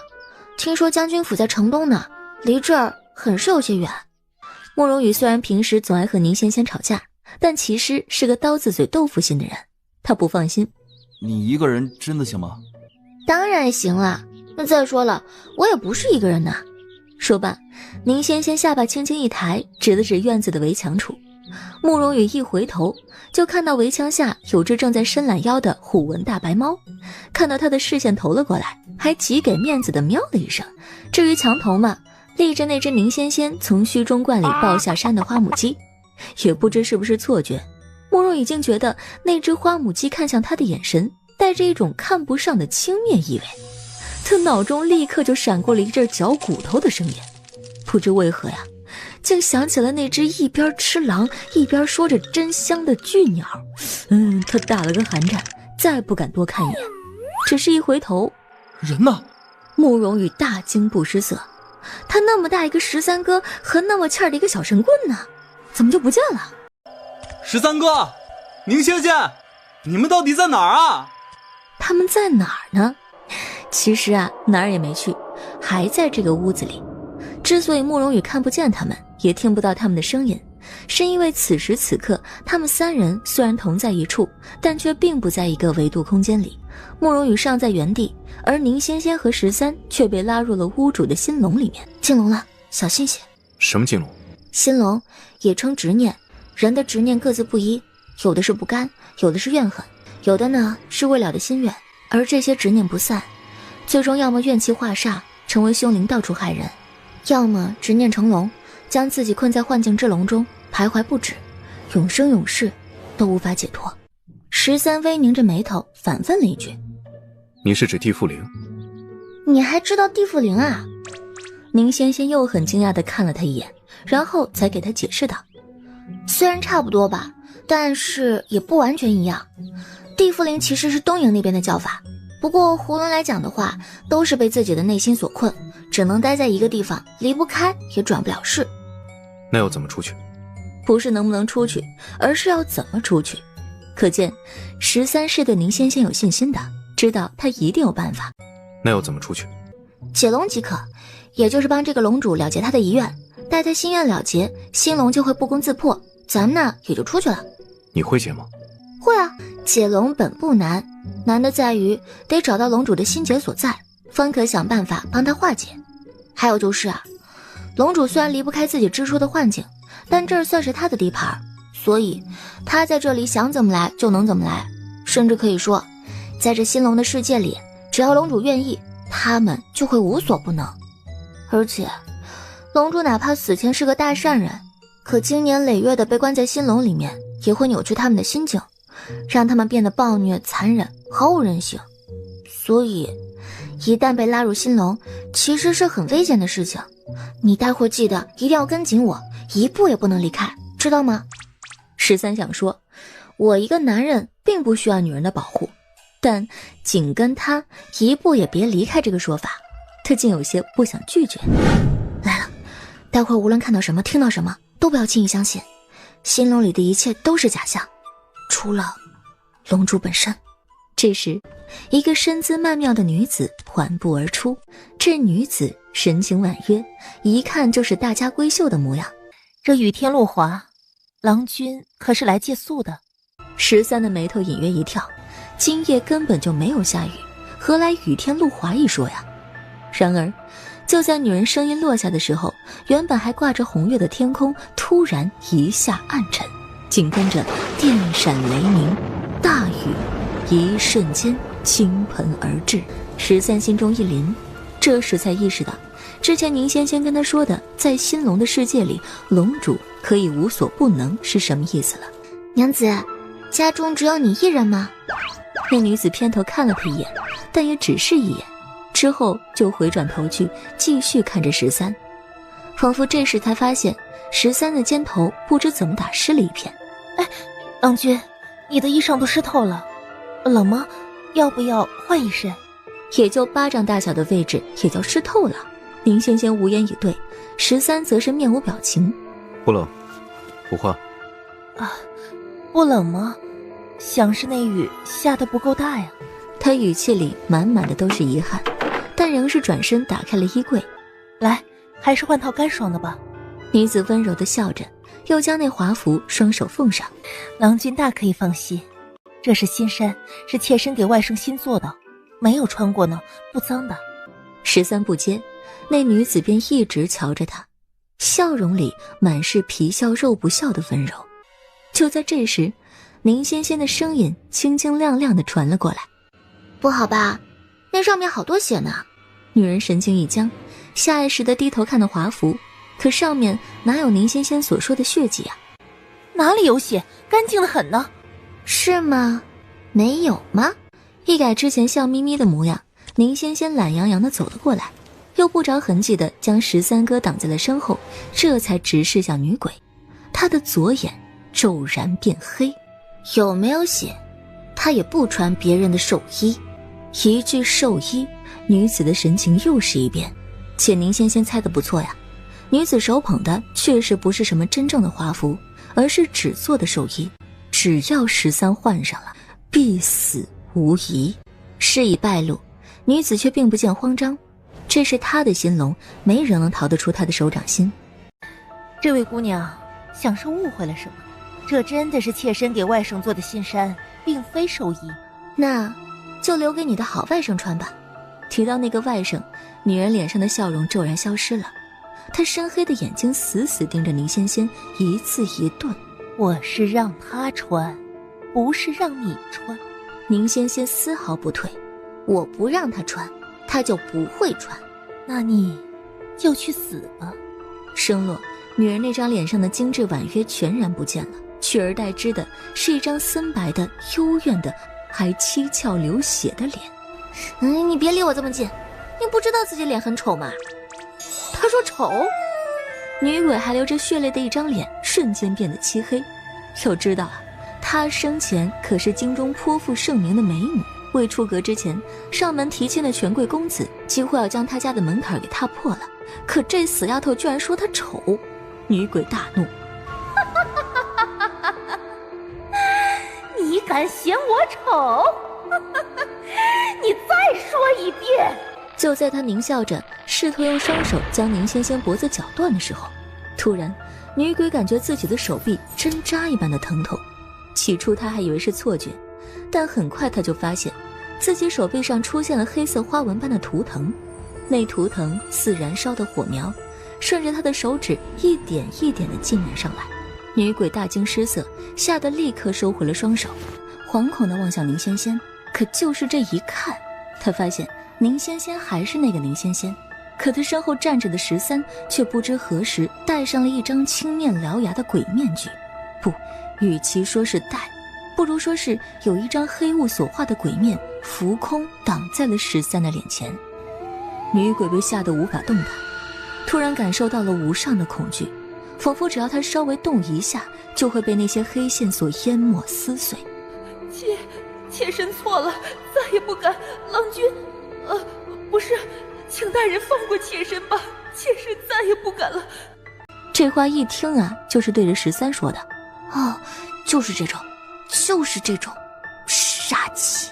师傅说过的，鬼呢都是欺软怕硬的，遇到胆小的他们就凶，遇到胆大的他们就怂，而遇上至刚至阳的体质或者是满身杀气的人，鬼魂别说是近身了，那遇见了都得躲呀。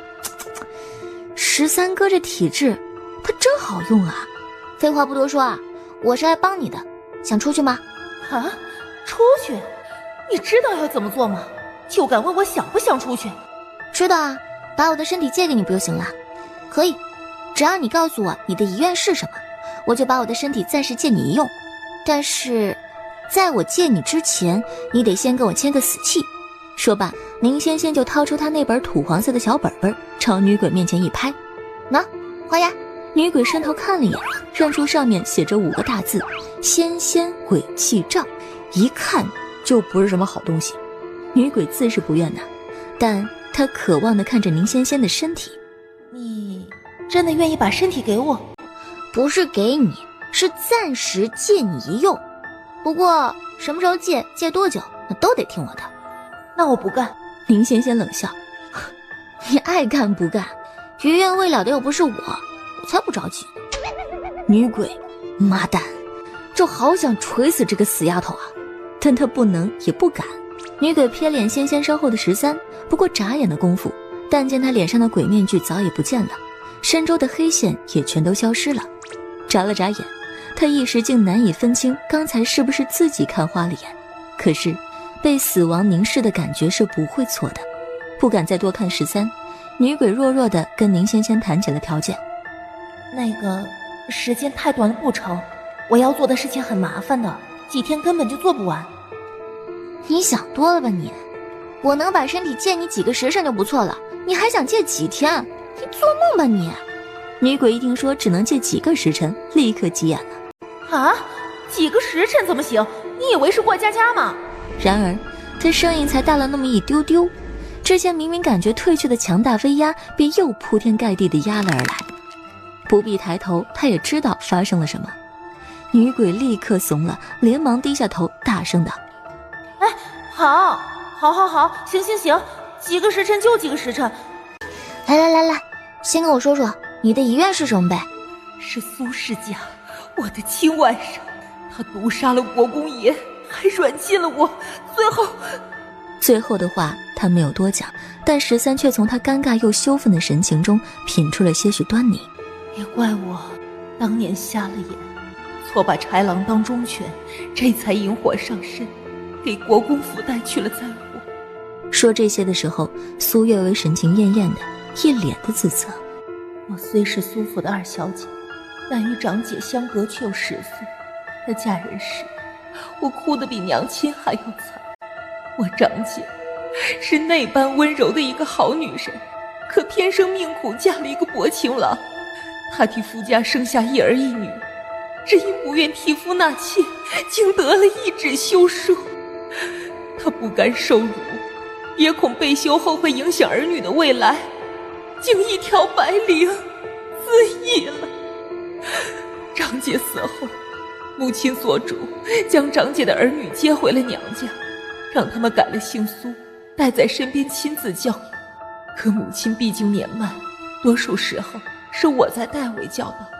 长姐的一双儿女对我很是亲近，我也当他们是亲生儿女在爱，怕他们被家中其他孩子欺负，我甚至将婚期一拖再拖，只想再多护他们一些时日。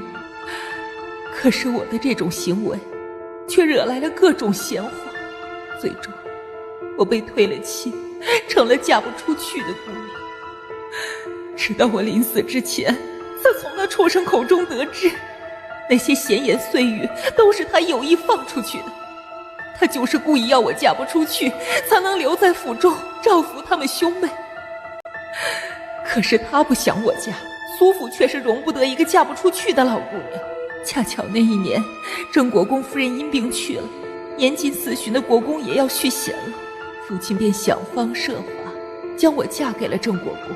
起初我是愿意，毕竟国公爷的年纪和父亲相仿，我觉得自个儿受了天大的委屈，可是为了家族，我不得不嫁。好在国公爷不是那没用的男子，也不是无情无义之人，他待我很好，甚至在父亲惹恼皇上获罪流放后，同意将长姐的一双儿女偷偷接回国公府教养。可谁知就是这一接，竟接回了一只白眼狼。国公爷待他那般好，我待他更是视若己出，可他竟然肖降于我，甚至为此毒杀了国公爷。言至此处，苏月薇双眼通红。我自知罪有应得，但苏世家的罪行不公于世，我死不瞑目啊！听到这里，宁仙仙也懂了。所以你的遗愿是要弄死那只白眼狼？你的遗愿是要弄死那只白眼狼？不，我要他身败名裂，我要他精心谋得的一切全都付诸流水，我要他到国公爷的坟头磕头谢罪，我要他。行了，宁仙仙及时阻止了他。你不觉得你的要求太多了吗？苏月薇委屈。那样忘恩负义之人，只叫他死了，他是不会知错的。那倒也是，但你要求这么多，我很难办的呀。所以我才说几个时辰根本就不够啊，不如……够了。是13开口打断他，一出声，那女鬼哪里还敢再提半个不字儿。有些事，即便是夫人亲自动手，也未必能得到你想要的结果。但是，只要他当年所做之事被人揭发，不必你动手，郑国公府的那些人就饶不过他。可事情都已经过去20年了，谁还能揭发他？我？苏月薇怔怔地看着他，一时间还以为自己听错了。他有点不敢相信地问：可是你为何帮我？你为何帮我？还要理由吗？苏世甲那般无情无义、狼心狗肺之人，人人得而诛之。这种冠冕堂皇的理由，苏月薇是不信的。但如果真的可以揭发那个畜生的恶行，女鬼黑眸灿灿。好，我愿意换牙，只要能给国公爷报仇，让那畜生悔不当初，我什么都愿意做。就等着这个话，宁仙仙毫不犹豫，直接将自己的小本本朝他面前一送。苏月薇此时正激动不止，哪里还能想到其他的呀？当下便痛快的一掌按了上去。好了，那咱们现在出去吧。怎么出去？回答他的是屋外突然就响起的慕容羽的声音。13哥，宁仙仙，你们到底在哪儿啊？回答我。新龙解了？对啊，解了。宁仙仙咪咪一笑，指了指苏月薇。心结解了，执念就没了嘛。虽然说他大仇还未得报，但咱们呢，若是出不来，又怎么帮他报仇啊？他心里自也是明白这个道理的，所以在与我签下鬼契之时，心龙便自动产生了裂缝，顺着这个缝，咱们就自然而然的出来了。他说着，又拍了拍怀里的小本本。不过啊，就算心龙破了，咱们答应过他的事儿，还是得好好办完的。毕竟签了鬼契嘛，不守约便是违约。13不由多看了那个小本本几眼，突然有些想翻翻，这里面到底都写了什么内容。13哥，你到底上哪儿了？吓死我了！他话还没说完，突然瞥见屋内还有一名绝色的妇人。他是谁？为何在我家？他是这个家的鬼。什么？这不是我家吗？慕容羽话说的一半，竟一蹦3尺高。我操！鬼啊！啊！他呢，四仰八叉的躺在地板上，龇牙咧嘴了好一会儿，终于疼得连怕鬼都忘了。夫人，请恕小的直言，二小姐的身份走后门和侧门确实不妥。宁夫人并不想听这些，眉头马上一皱，还管事赶紧诱道：打狗还得看主人，您不看僧面看佛面，想想二小姐之后要嫁的夫家是什么人。假若二小姐头一次回府就从侧门或者后门进了，此事一旦传扬出去，被将军府得知了，那边怕是要责怪怎么没有把偌大一个将军府放在眼里。你不说，大家不说，将军府的人如何能得知？夫人有所不知，将军府那边担心二小姐路上遇险，特意派了2个侍卫跟着我们去了那边。刚才那侍卫就站在二小姐车旁呢。什么？你怎么不早说？我就是想说，也得给我个机会开口啊！再说了，我怎么知夫人您这般刁难一个小姑娘？宁夫人脸色变了又变，可到底还是拉不下面子，朝着对方那来来回回踱着的步子，海管事知道，再不给个台阶下呀，这事儿怕是没办法善了了。夫人，小的有话要讲。说。大公子的病，不然让二小姐看看如何？你说什么？给他看？他能看什么？夫人，这您又有所不知了。二小姐乃是在道观中长大的，有一个很厉害的师傅，她自己也学了不少的本事。小的回京这一路上遇见许多奇奇怪怪的事，都是二小姐化解的。夫人，您若不信，可传此次与小的同往的那些家丁过来问问，一问便知。宁夫人不说话，但也没有传那些人过来问的意思。夫人若不信他们，也可传郊区庄子上的宁管事过来一问。那边我们只留宿了一宿，刚好也发生了一些奇怪的事儿，也是二小姐处理的。听到这里，宁夫人那有如坚冰般的神情终于有了些许松动，她又是一个眼神递给了容嬷嬷。容嬷嬷心下了然，也不多说，扶了扶身子便直接去了。一炷香之后，容嬷嬷回来，她附耳于宁夫人耳边，神秘兮兮地说了许多的话。夫人，奴婢问过那些随从的家丁了，他们一个个说的那是神乎其神的，都说二小姐呀是个仙人转世。此话当真？当真。宁夫人想了想，想了又想，像是一时拿不定主意。容嬷嬷见状又劝了一句：夫人，二小姐本就不可能不入府，不如趁着这个机会把她接回来。那至于大公子的病，依奴婢所见，不如请雪山道长也一起过来，到时候他有无真本事咱们看不出来，那雪山道长还能看不出来吗？但若他真能把大公子的病看好喽，不也很好吗？一个15、16岁的野丫头怎么能看得好阿叔的病？若他真的看不好，您不也更有由头拿捏他了吗？夫人，这叫一箭双雕。宁夫人眸光霎时又是一动，不过毕竟之前两相闹得很是有些不愉快，即便现在要去接人回来，宁夫人也不想下了自己个儿的面子。她扬了扬下巴，问海管事：那丫头在哪儿呢？小的不知。夫人，奴婢却是知道一些的，方才跟出去的家丁来报说二小姐去了城北。宁夫人疑惑，她在城北还有房舍？据说是将军府上的一个侍卫的宅子。像什么话？即便她与将军有了婚约，那也还是未出阁的姑娘家，怎么能住在其他外男的宅子里？更何况男女授受不亲，就算是将军本人，他也不该与对方这般亲近。何况那还不是将军，只是他的侍卫。一边的海管事听了这话，心内又是直吐槽啊！还不是托了您的福，您不让二小姐进门，还不许别人收留她吗？那她露宿街头就像话了。成何体统，简直成何体统！果然是乡下来的，又没规矩，也不识礼数。去，海管事，你现在就去把她给我带回来。海管事刚要应下，陆管事从外面进来，主动抢起了差事。夫人，还是小的去吧。海管事这一路舟车劳顿的，回来水都没好好喝上一口，不如让他歇一歇，小的替他跑一趟。就你昨天那个态度，还想把二小姐接回来，这是不见棺材不落泪啊！这么想去找打脸，行，成全你。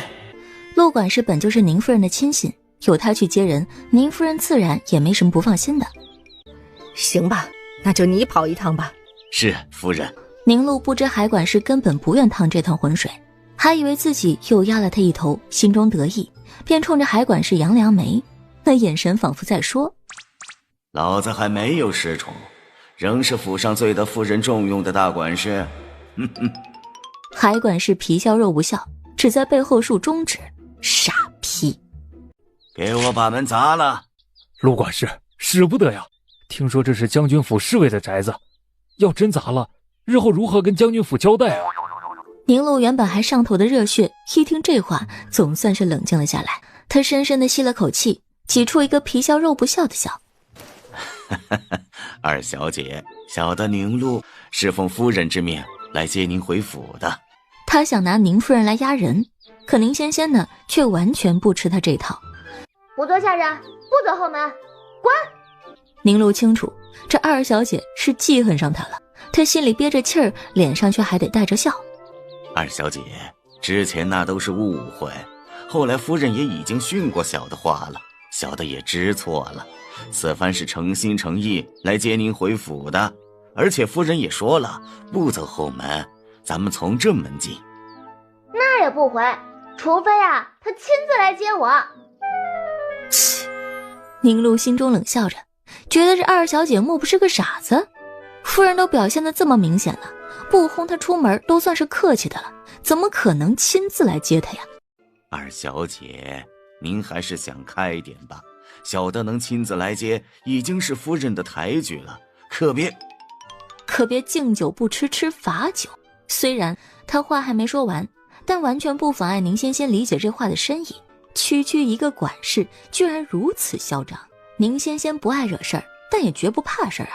她不慌也不忙，掏出了一支朱砂笔，直接在黄纸上飞快地写了起来，然后顺着门缝塞了出去。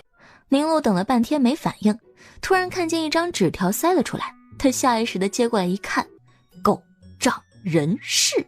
宁禄一张老脸顿时气得通红啊！给我砸！他一声令下，那些等待一侧的狗腿子们立刻抄起了家伙。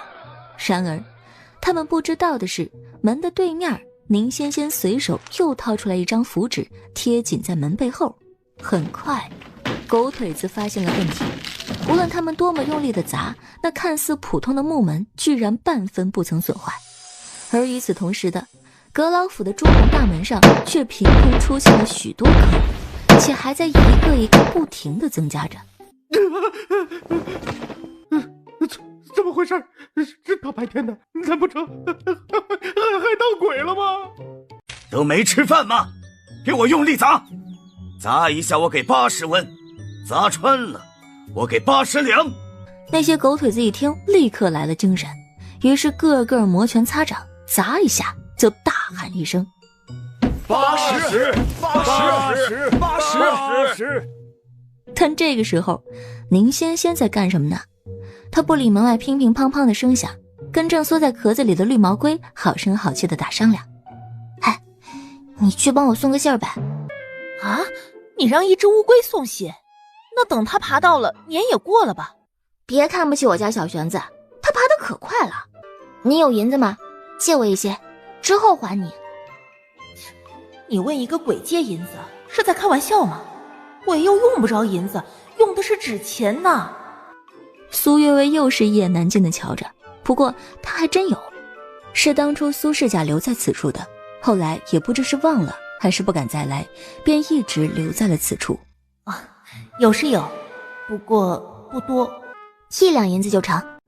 那你乖乖的替我送信，这银子呢就是你的，不然我就……他话还没说完，那只刚才动作还慢得像只树懒的绿毛龟居然直接窜了起来。这只绿毛龟见钱眼开也就罢了，它居然还吃银子。就见它嚼吧嚼吧，很快就吃完咽下，然后又渴望地看着宁仙仙手里还剩的半两银子。不给。小玄子点点头，像是急切地在表达着什么。那我这信送吗？小玄子用力地点头，宁仙仙也点点头，掏出一张字条就塞进他嘴里。去吧，送去阁老府给我那位老大哥，记住啊，不可以假手于人，一定要亲自交给他哟。小玄子渴望地看着那半锭银子，像是想吃了再走，可宁仙仙却道：若是现在就给你吃了，你不肯给我送信怎么搞？小玄子没办法，妥协地咬着那张纸条滋溜跑了。瞧着那快如闪电的绿色背影，苏月薇终于开始怀疑鬼声了。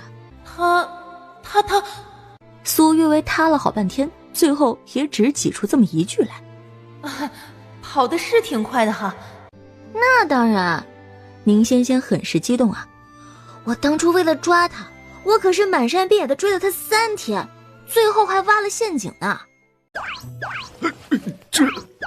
这宁阁老是越看越惊奇，心道这只绿龟成精了呀，这是而成了精的绿龟送的字条，这还能不看吗？字条上写着：大哥，速速救门，妹您先。救门什么鬼？妹又是谁啊？不过宁仙仙这个名字，宁阁老恍惚有点印象。哎呀，不是有点印象啊，他想起来了。海龟可在？回来没有？大人，小的在。让你接的人呢？回大人，二小姐昨日入京，却未曾入府。现如今，小的也不知她去了何处。这点小差事你都办不好，还留你何用？大人息怒，小的也没办法呀。是海管事欲言又止啊，一双精明的小眼睛还不时地望向四周，像是在惧怕着什么。宁阁老怎会看不出此中猫腻？看什么看？说！海管事看似勉强，却十分流畅地将昨日之事一一道来。宁阁老听完脸就黑了。头发长见识短，成事不足败事有余。这骂的是谁，大家心中都很有数啊，但谁也不敢多说一个字儿。哎呀，老爷，您终于回来了，阿叔他……可他话刚说到一半，就被宁阁老狠狠地瞪了一眼。你怎么回事啊？为何不许仙仙进府？老爷，您说的什么话呀？我何时不许他进府了？只是让他换个门进罢了。换通什么门？侧门、后门还是角门？老爷，您当我是故意为难他呀？我还不是为了咱们儿子。阿叔都病成那样了，我也没有法子，才着人请了雪山大师回来。大师说了，阿叔是被妖物所缠，就是有那些个秘籍，想让他好起来，近3日就不能让外人从大门进府呀。我能怎么办？大师说外人不得从大门进入，可他是外人吗？仙仙是我马上要认的女儿，叔侄的妹妹。她算什么妹妹？一个乡下来的野丫头罢了。闭嘴！闭嘴！你这无知妇人，当真我不知你心中所想？不就是想趁他初入京城，还未在府内站住脚跟，就给他来个下马威，把人镇住？宁阁老就看不得他这副小家子气，哪还有半点当家主母的气度啊？可你也不想想看，你要镇住他做甚啊？她一个女娃娃又不是嫡女，能碍着你什么事儿？即便是我认了回来，不也是马上就嫁出去了？你跟她计较这些做什么？可她尚未出嫁，不就只走了府上1万多两银子吗？接下来还要给她添嫁妆，庄子、铺子、银子哪一样能少？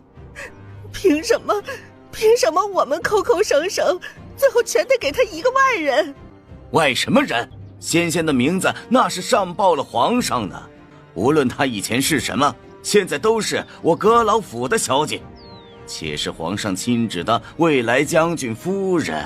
你这样拿捏她，万一她嫁去将军府后，在将军耳边吹枕头风，你是嫌我这个阁老当得太久了，要让我早早致仕回乡吗？啊，哪有那么严重啊，老爷？我即便做得过了些，可也没把他怎么样啊。而且这不也马上派人去接他了吗？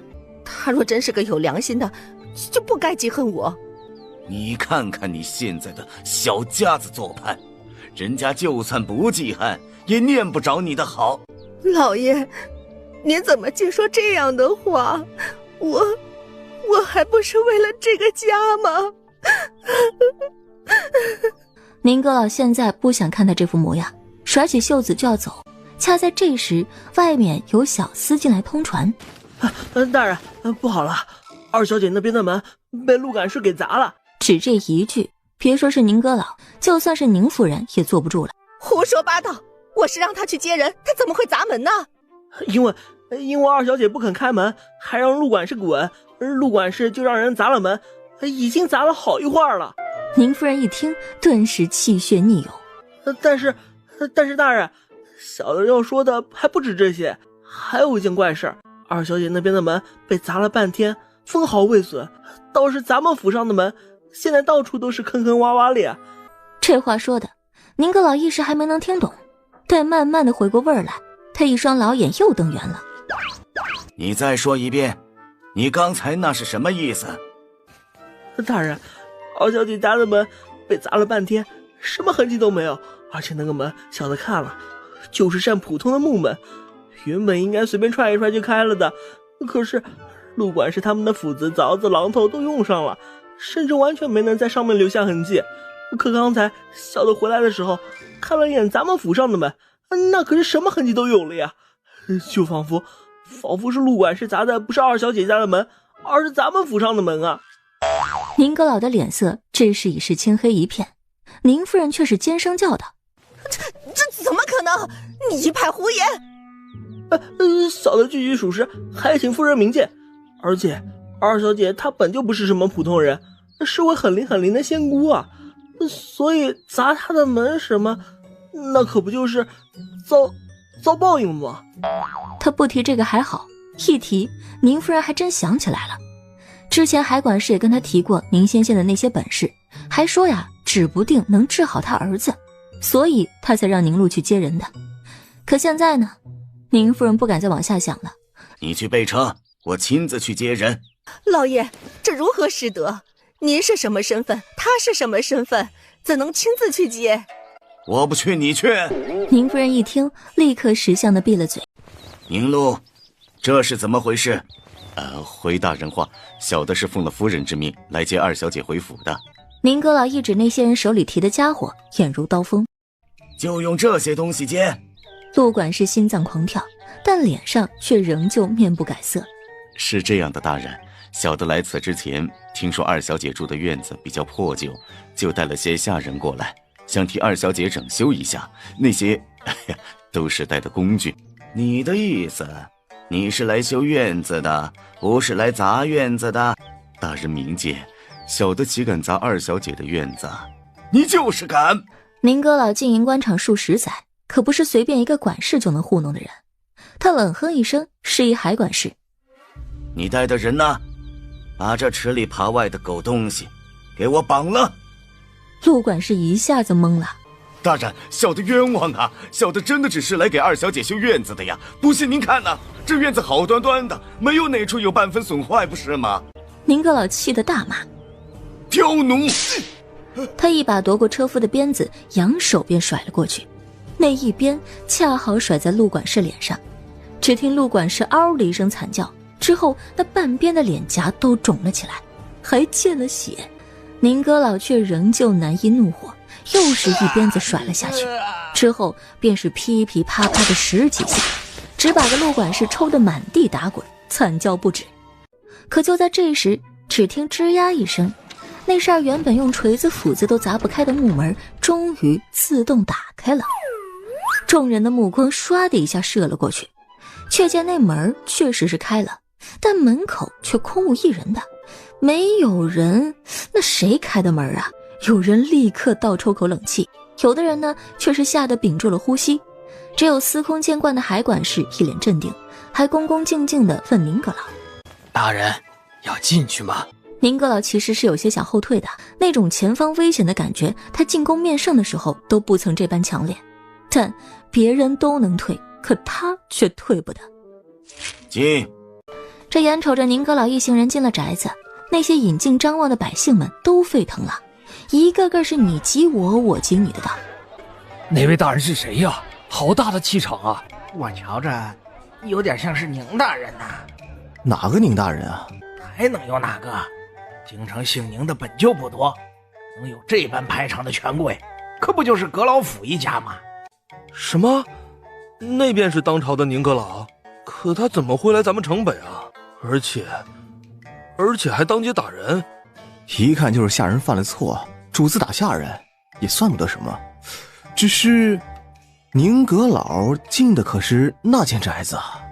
对呀，那不是个凶宅吗？闹鬼的呀！哎，对，昨晚闹得尤其凶，特别是那一声惨叫，都不像是人发出来的，可吓死我了。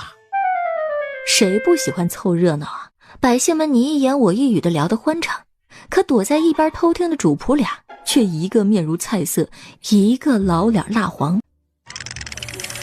夫人，您都听到了吧？他们说那个是凶宅。昨夜还惨叫了，那丫头昨夜是住在里面的吧？不会她已经死了吧？应该不会吧？就算是凶宅，也没听说住一晚上就死人的呀。可容嬷嬷自己说这个话都感觉没底气。宁夫人深吸了口气，走，咱们过去看看。容嬷嬷不敢，扯住主子的手。哎，夫人呐，那还是别去了吧，那可是凶宅，那闹鬼的。这又不是晚上，就算有鬼，这青天白日的，总不能出来吓人吧？可宁夫人很快就发现，明明不过10步之遥的院子，可他们却怎么走都走不到那大门口。容嬷嬷声音打颤：夫人，这不对劲儿啊！明明几步就到的地方，怎么就走不到了？莫不是遇到鬼打墙了？宁夫人呢都快哭了。走不到就算了，回吧。结果往回也不行，他们竟是被困在了这条巷子里。之前巷子口还是人挤人人挨人的，现在看去却是一个都没了。一阵冷风刮过来，打着旋儿的卷起地上的树叶子，擦过宁夫人耳边的时候，她只感觉全身的热度都似被抽离了一般，冷得打了个颤，头皮一下子发紧。这不是大白天吗？说好了那东西只能晚上出来的，他们怎么能这样？这犯规吧？容嬷嬷也想哭啊，但不敢大声哭，只是哆嗦个不止。他们一主一仆紧紧抱团，此刻心内只有2个字儿：后悔。这下好了，他们不会这辈子都困在这里走不出去了吧？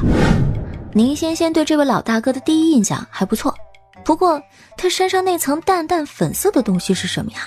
大哥，你们刚才可是去了什么奇怪的地方？为何身上都沾满了桃花杖？啊！宁哥老还没开口呢，就被他一声大哥给叫懵了。不过比起弄错辈分这种事儿啊，仙仙之后的那句话更让宁阁老紧张。什么桃花杖？本官我是说，我刚从宫里回来，回府也就待了一小会儿，就来这边接你了，并未去过什么奇怪的地方。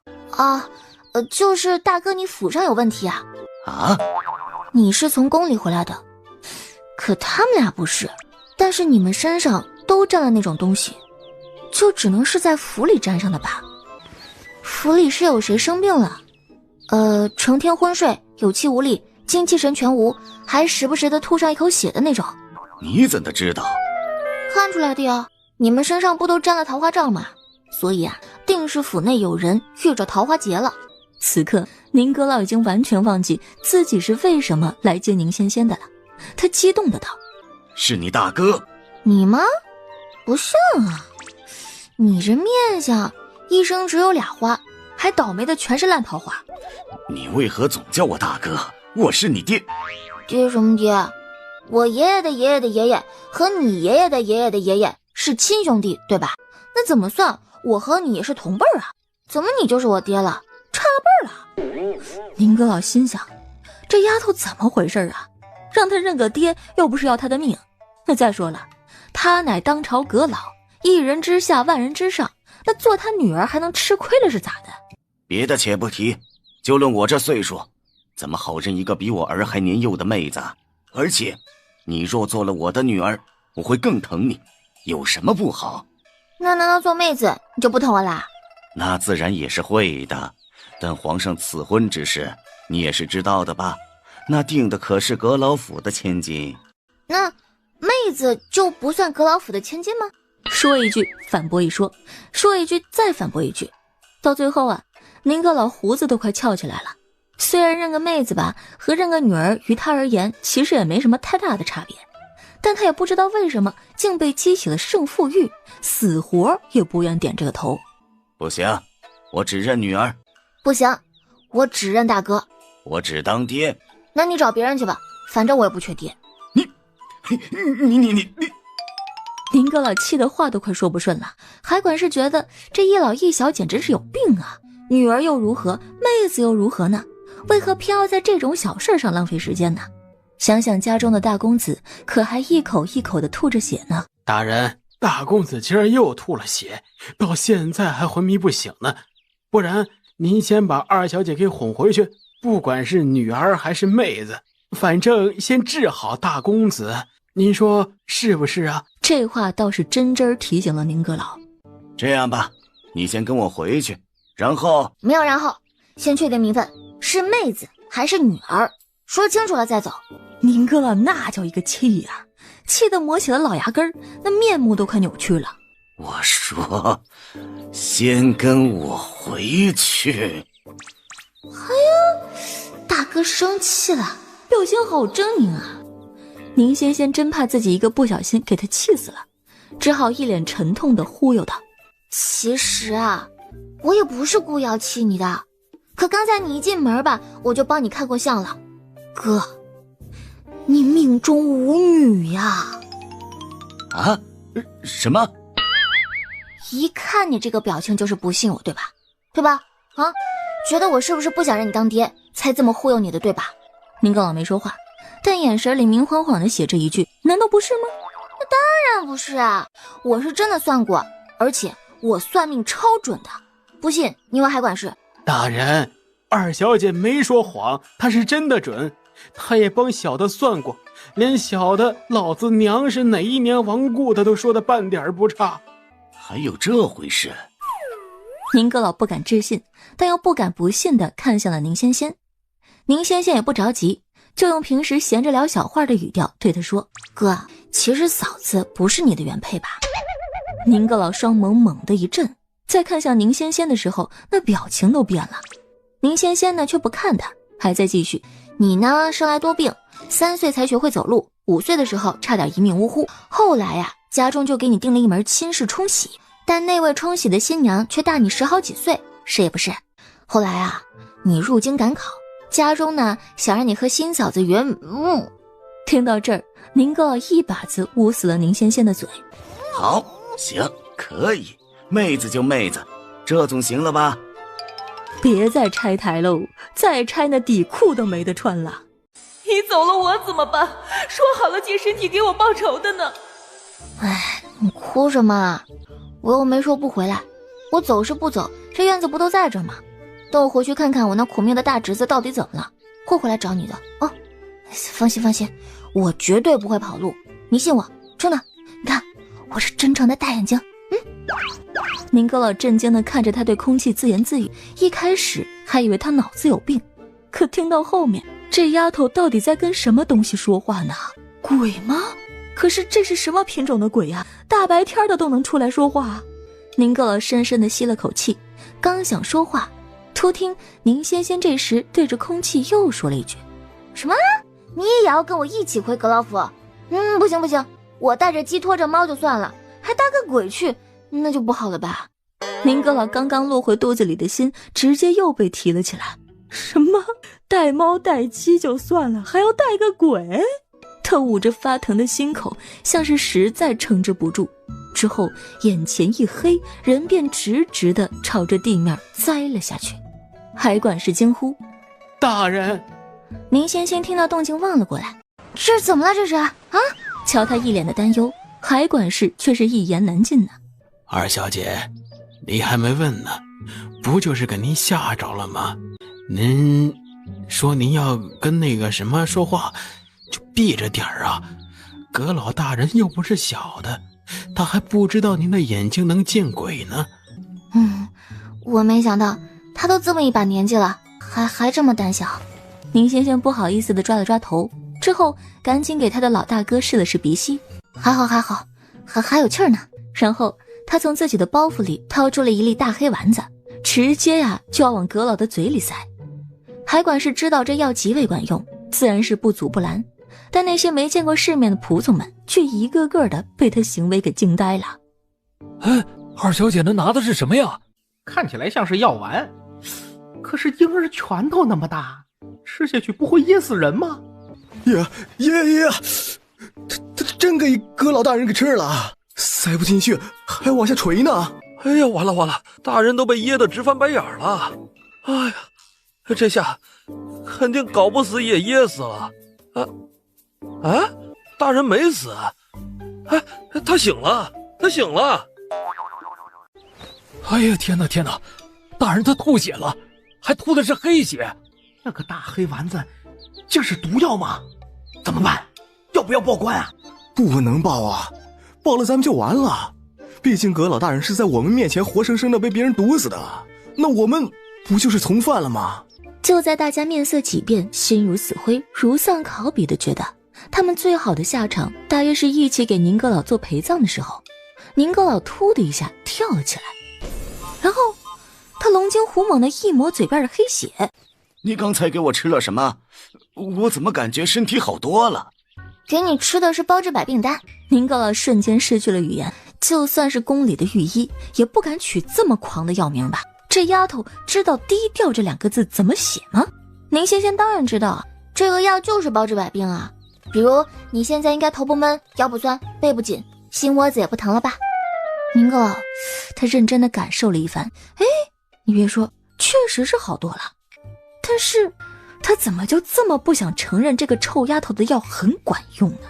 宁仙仙也不稀罕他承认，只明明白白的冲他伸了伸手。干嘛？包治百病丹，1两8一碗。1两8你也问我要？我是你哥。亲兄弟还明算账呢，何况咱俩还不是亲兄妹。你再说了，1两8这么便宜，哥你不会连这点银子都没有吧？这么穷啊？宁阁老气得说不出话来，他是舍不得这1两8吗？他是想干脆一巴掌把这臭丫头给扇死，但他不能下这个手，不但不能，还得好好的奉上那1两8银子。好在呀，得了银子的宁仙仙很好说话，马上就款起自己的小包袱。当然了，也没像之前放狠话时说的那样，非要什么8抬大轿才肯回去。宁仙仙是坐着宁阁老的马车回的，只是刚到府上，他看了眼阁老府那已经坏得没眼再瞧的门，忘了件大事儿。你又忘什么啦？大哥，你让海管事再回去一趟吧，就在那宅子外面的巷子里，去把嫂子接回来。什么？你说接谁？我嫂子。你夫人呢？我夫人怎么会在那儿？同样带着这般疑惑的海管事匆匆的又回了趟城北，就在宅子外100步不到的地方，他果然看到了已经快哭晕过去的容嬷嬷和宁夫人。夫人，哎呦，你怎么才来呀？夫人，您别用这么幽怨的小口吻撒娇啊，别人会误会的。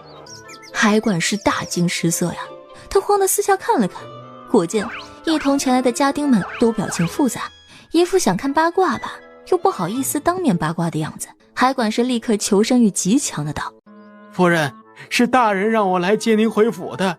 一听说是老爷吩咐的，宁夫人心里一阵温暖，但同时也感觉到了惊慌。是老爷让你来的，可是老爷怎么会知道我在此？是二小姐说的。他又怎么知道我在这儿的？小的不知，但二小姐那般神机妙算，应当是算出来的吧。本来她都回府了，看到府里的大门，才说您好像在这儿，又让小的折回来接您呢。夫人，这二小姐好像有点邪乎啊！咱们被困在这儿的事情，该不会是她做的吧？只这一句，宁夫人立马吓得连话都说不出来了。她走了快2个时辰都绕不出来的鬼打墙。海管是因为得了宁仙仙的指示，直接就进来了。这已经是答案了。对了，有件事儿，小的还得跟夫人您先交个底。虽然二小姐还是二小姐，不过却不再是您的女儿了。她不想认我，可我是正妻，是嫡母啊。她不认我，难道要认那些妾室吗？那我也是不能允的。夫人莫要误会，不是这个意思，是说二小姐现在认了葛老大人做哥哥，所以您不是她的嫡母，是长嫂了。什么？然而让宁夫人惊讶的事儿可还远不止这些呢，因为紧接着海管事又说了一件。对了，夫人，您就放心吧，二小姐真的能救大公子。宁夫人原本还因为当了长嫂之事一脸的不能接受，一听说儿子有救，她立刻来了精神。她说的，她亲口说的。是，二小姐说大公子的身子不是染病，而是中了一种桃花劫。桃花劫这3个字实在是太好理解了。宁夫人立刻意识到儿子的病应该是和女人有关的，可是阿叔房里别说是妾室了，连个同房丫头都没有，怎么会中什么桃花劫？他莫不是搞错了？再详细的情况小的也不知啊，还得是二小姐亲自看过大公子的情况后方知。不过夫人呢，小的还得劝您一句，就算您再不喜欢二小姐，也别轻视了她。二小姐真的是有些东西的，不信您回去看看便知。宁夫人直奔儿子所居的枫林院，一进门啊，她就看到宁仙仙手里拿着一个像丸子不像丸子的大黑球，正朝他儿子嘴里狠命的塞呢。那丸子太大了，儿子的嘴被撑得大大的，都快裂开了。你在干什么？他突然这么吼了一嗓子，宁仙仙就算胆子不小，手指也禁不住抖了抖。这么一抖啊，那原本马上就能塞进宁淑芝嘴里的大黑丸子，直接就滑向了他的鼻孔。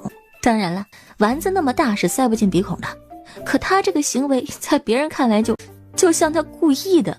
宁夫人一看，顿时全身发抖啊，她哭天抢地的扑了上来，一把推开宁仙仙。阿叔你怎么样啊？你没事吧？你不要吓娘啊！他是没什么事儿，他蹩脚躺着能有什么事儿啊？但宁仙仙有事儿啊！跌坐在地上时，他愣了好一会儿，简直不敢相信自己居然被一个弱不禁风的内宅妇人给掀翻了。二小姐，还请您莫怪，夫人她只是太担心大公子了，不是故意要推您的。容嬷嬷的声音不小，虽然不能盖住宁夫人的哭泣声，但也足够提醒所有人她刚才干了件什么蠢事儿。本还嚎啕的哭声骤然一止，宁夫人猛猛地回转过头来。我这人呐，一旦对别人产生了偏见，那便无法轻易被扭正。所以方才宁夫人才会在看到宁仙仙喂儿子吃丸子的时候，第一反应那肯定不是什么好东西啊。可现在想想，如果真不是什么好东西，这一屋子的人又不是死的，怎会无人阻止呢？特别是老爷还在呢。仙仙喂的是包治百病丹，你以为是什么呢？听听啊，听听这丹药的名儿，怎么听怎么像是假药啊！宁夫人下意识的就要反驳，可身边的容嬷嬷却一把扯住她的裙子，直摇头。宁夫人终还是忍下那些质疑的话，只用帕子捂着嘴，又哀哀戚戚的哭了起来。哥，算了，你也别骂嫂子了，她应该不是故意的，只不过嘛。宁仙仙终于把最紧要的一句说了出来，我手里就这2丸丹药，一丸刚才给你吃了，另外一丸……她指了指床下。宁阁老立刻什么都明白了，顿时一张老脸更黑了，他恶狠狠地又瞪了妻子一眼。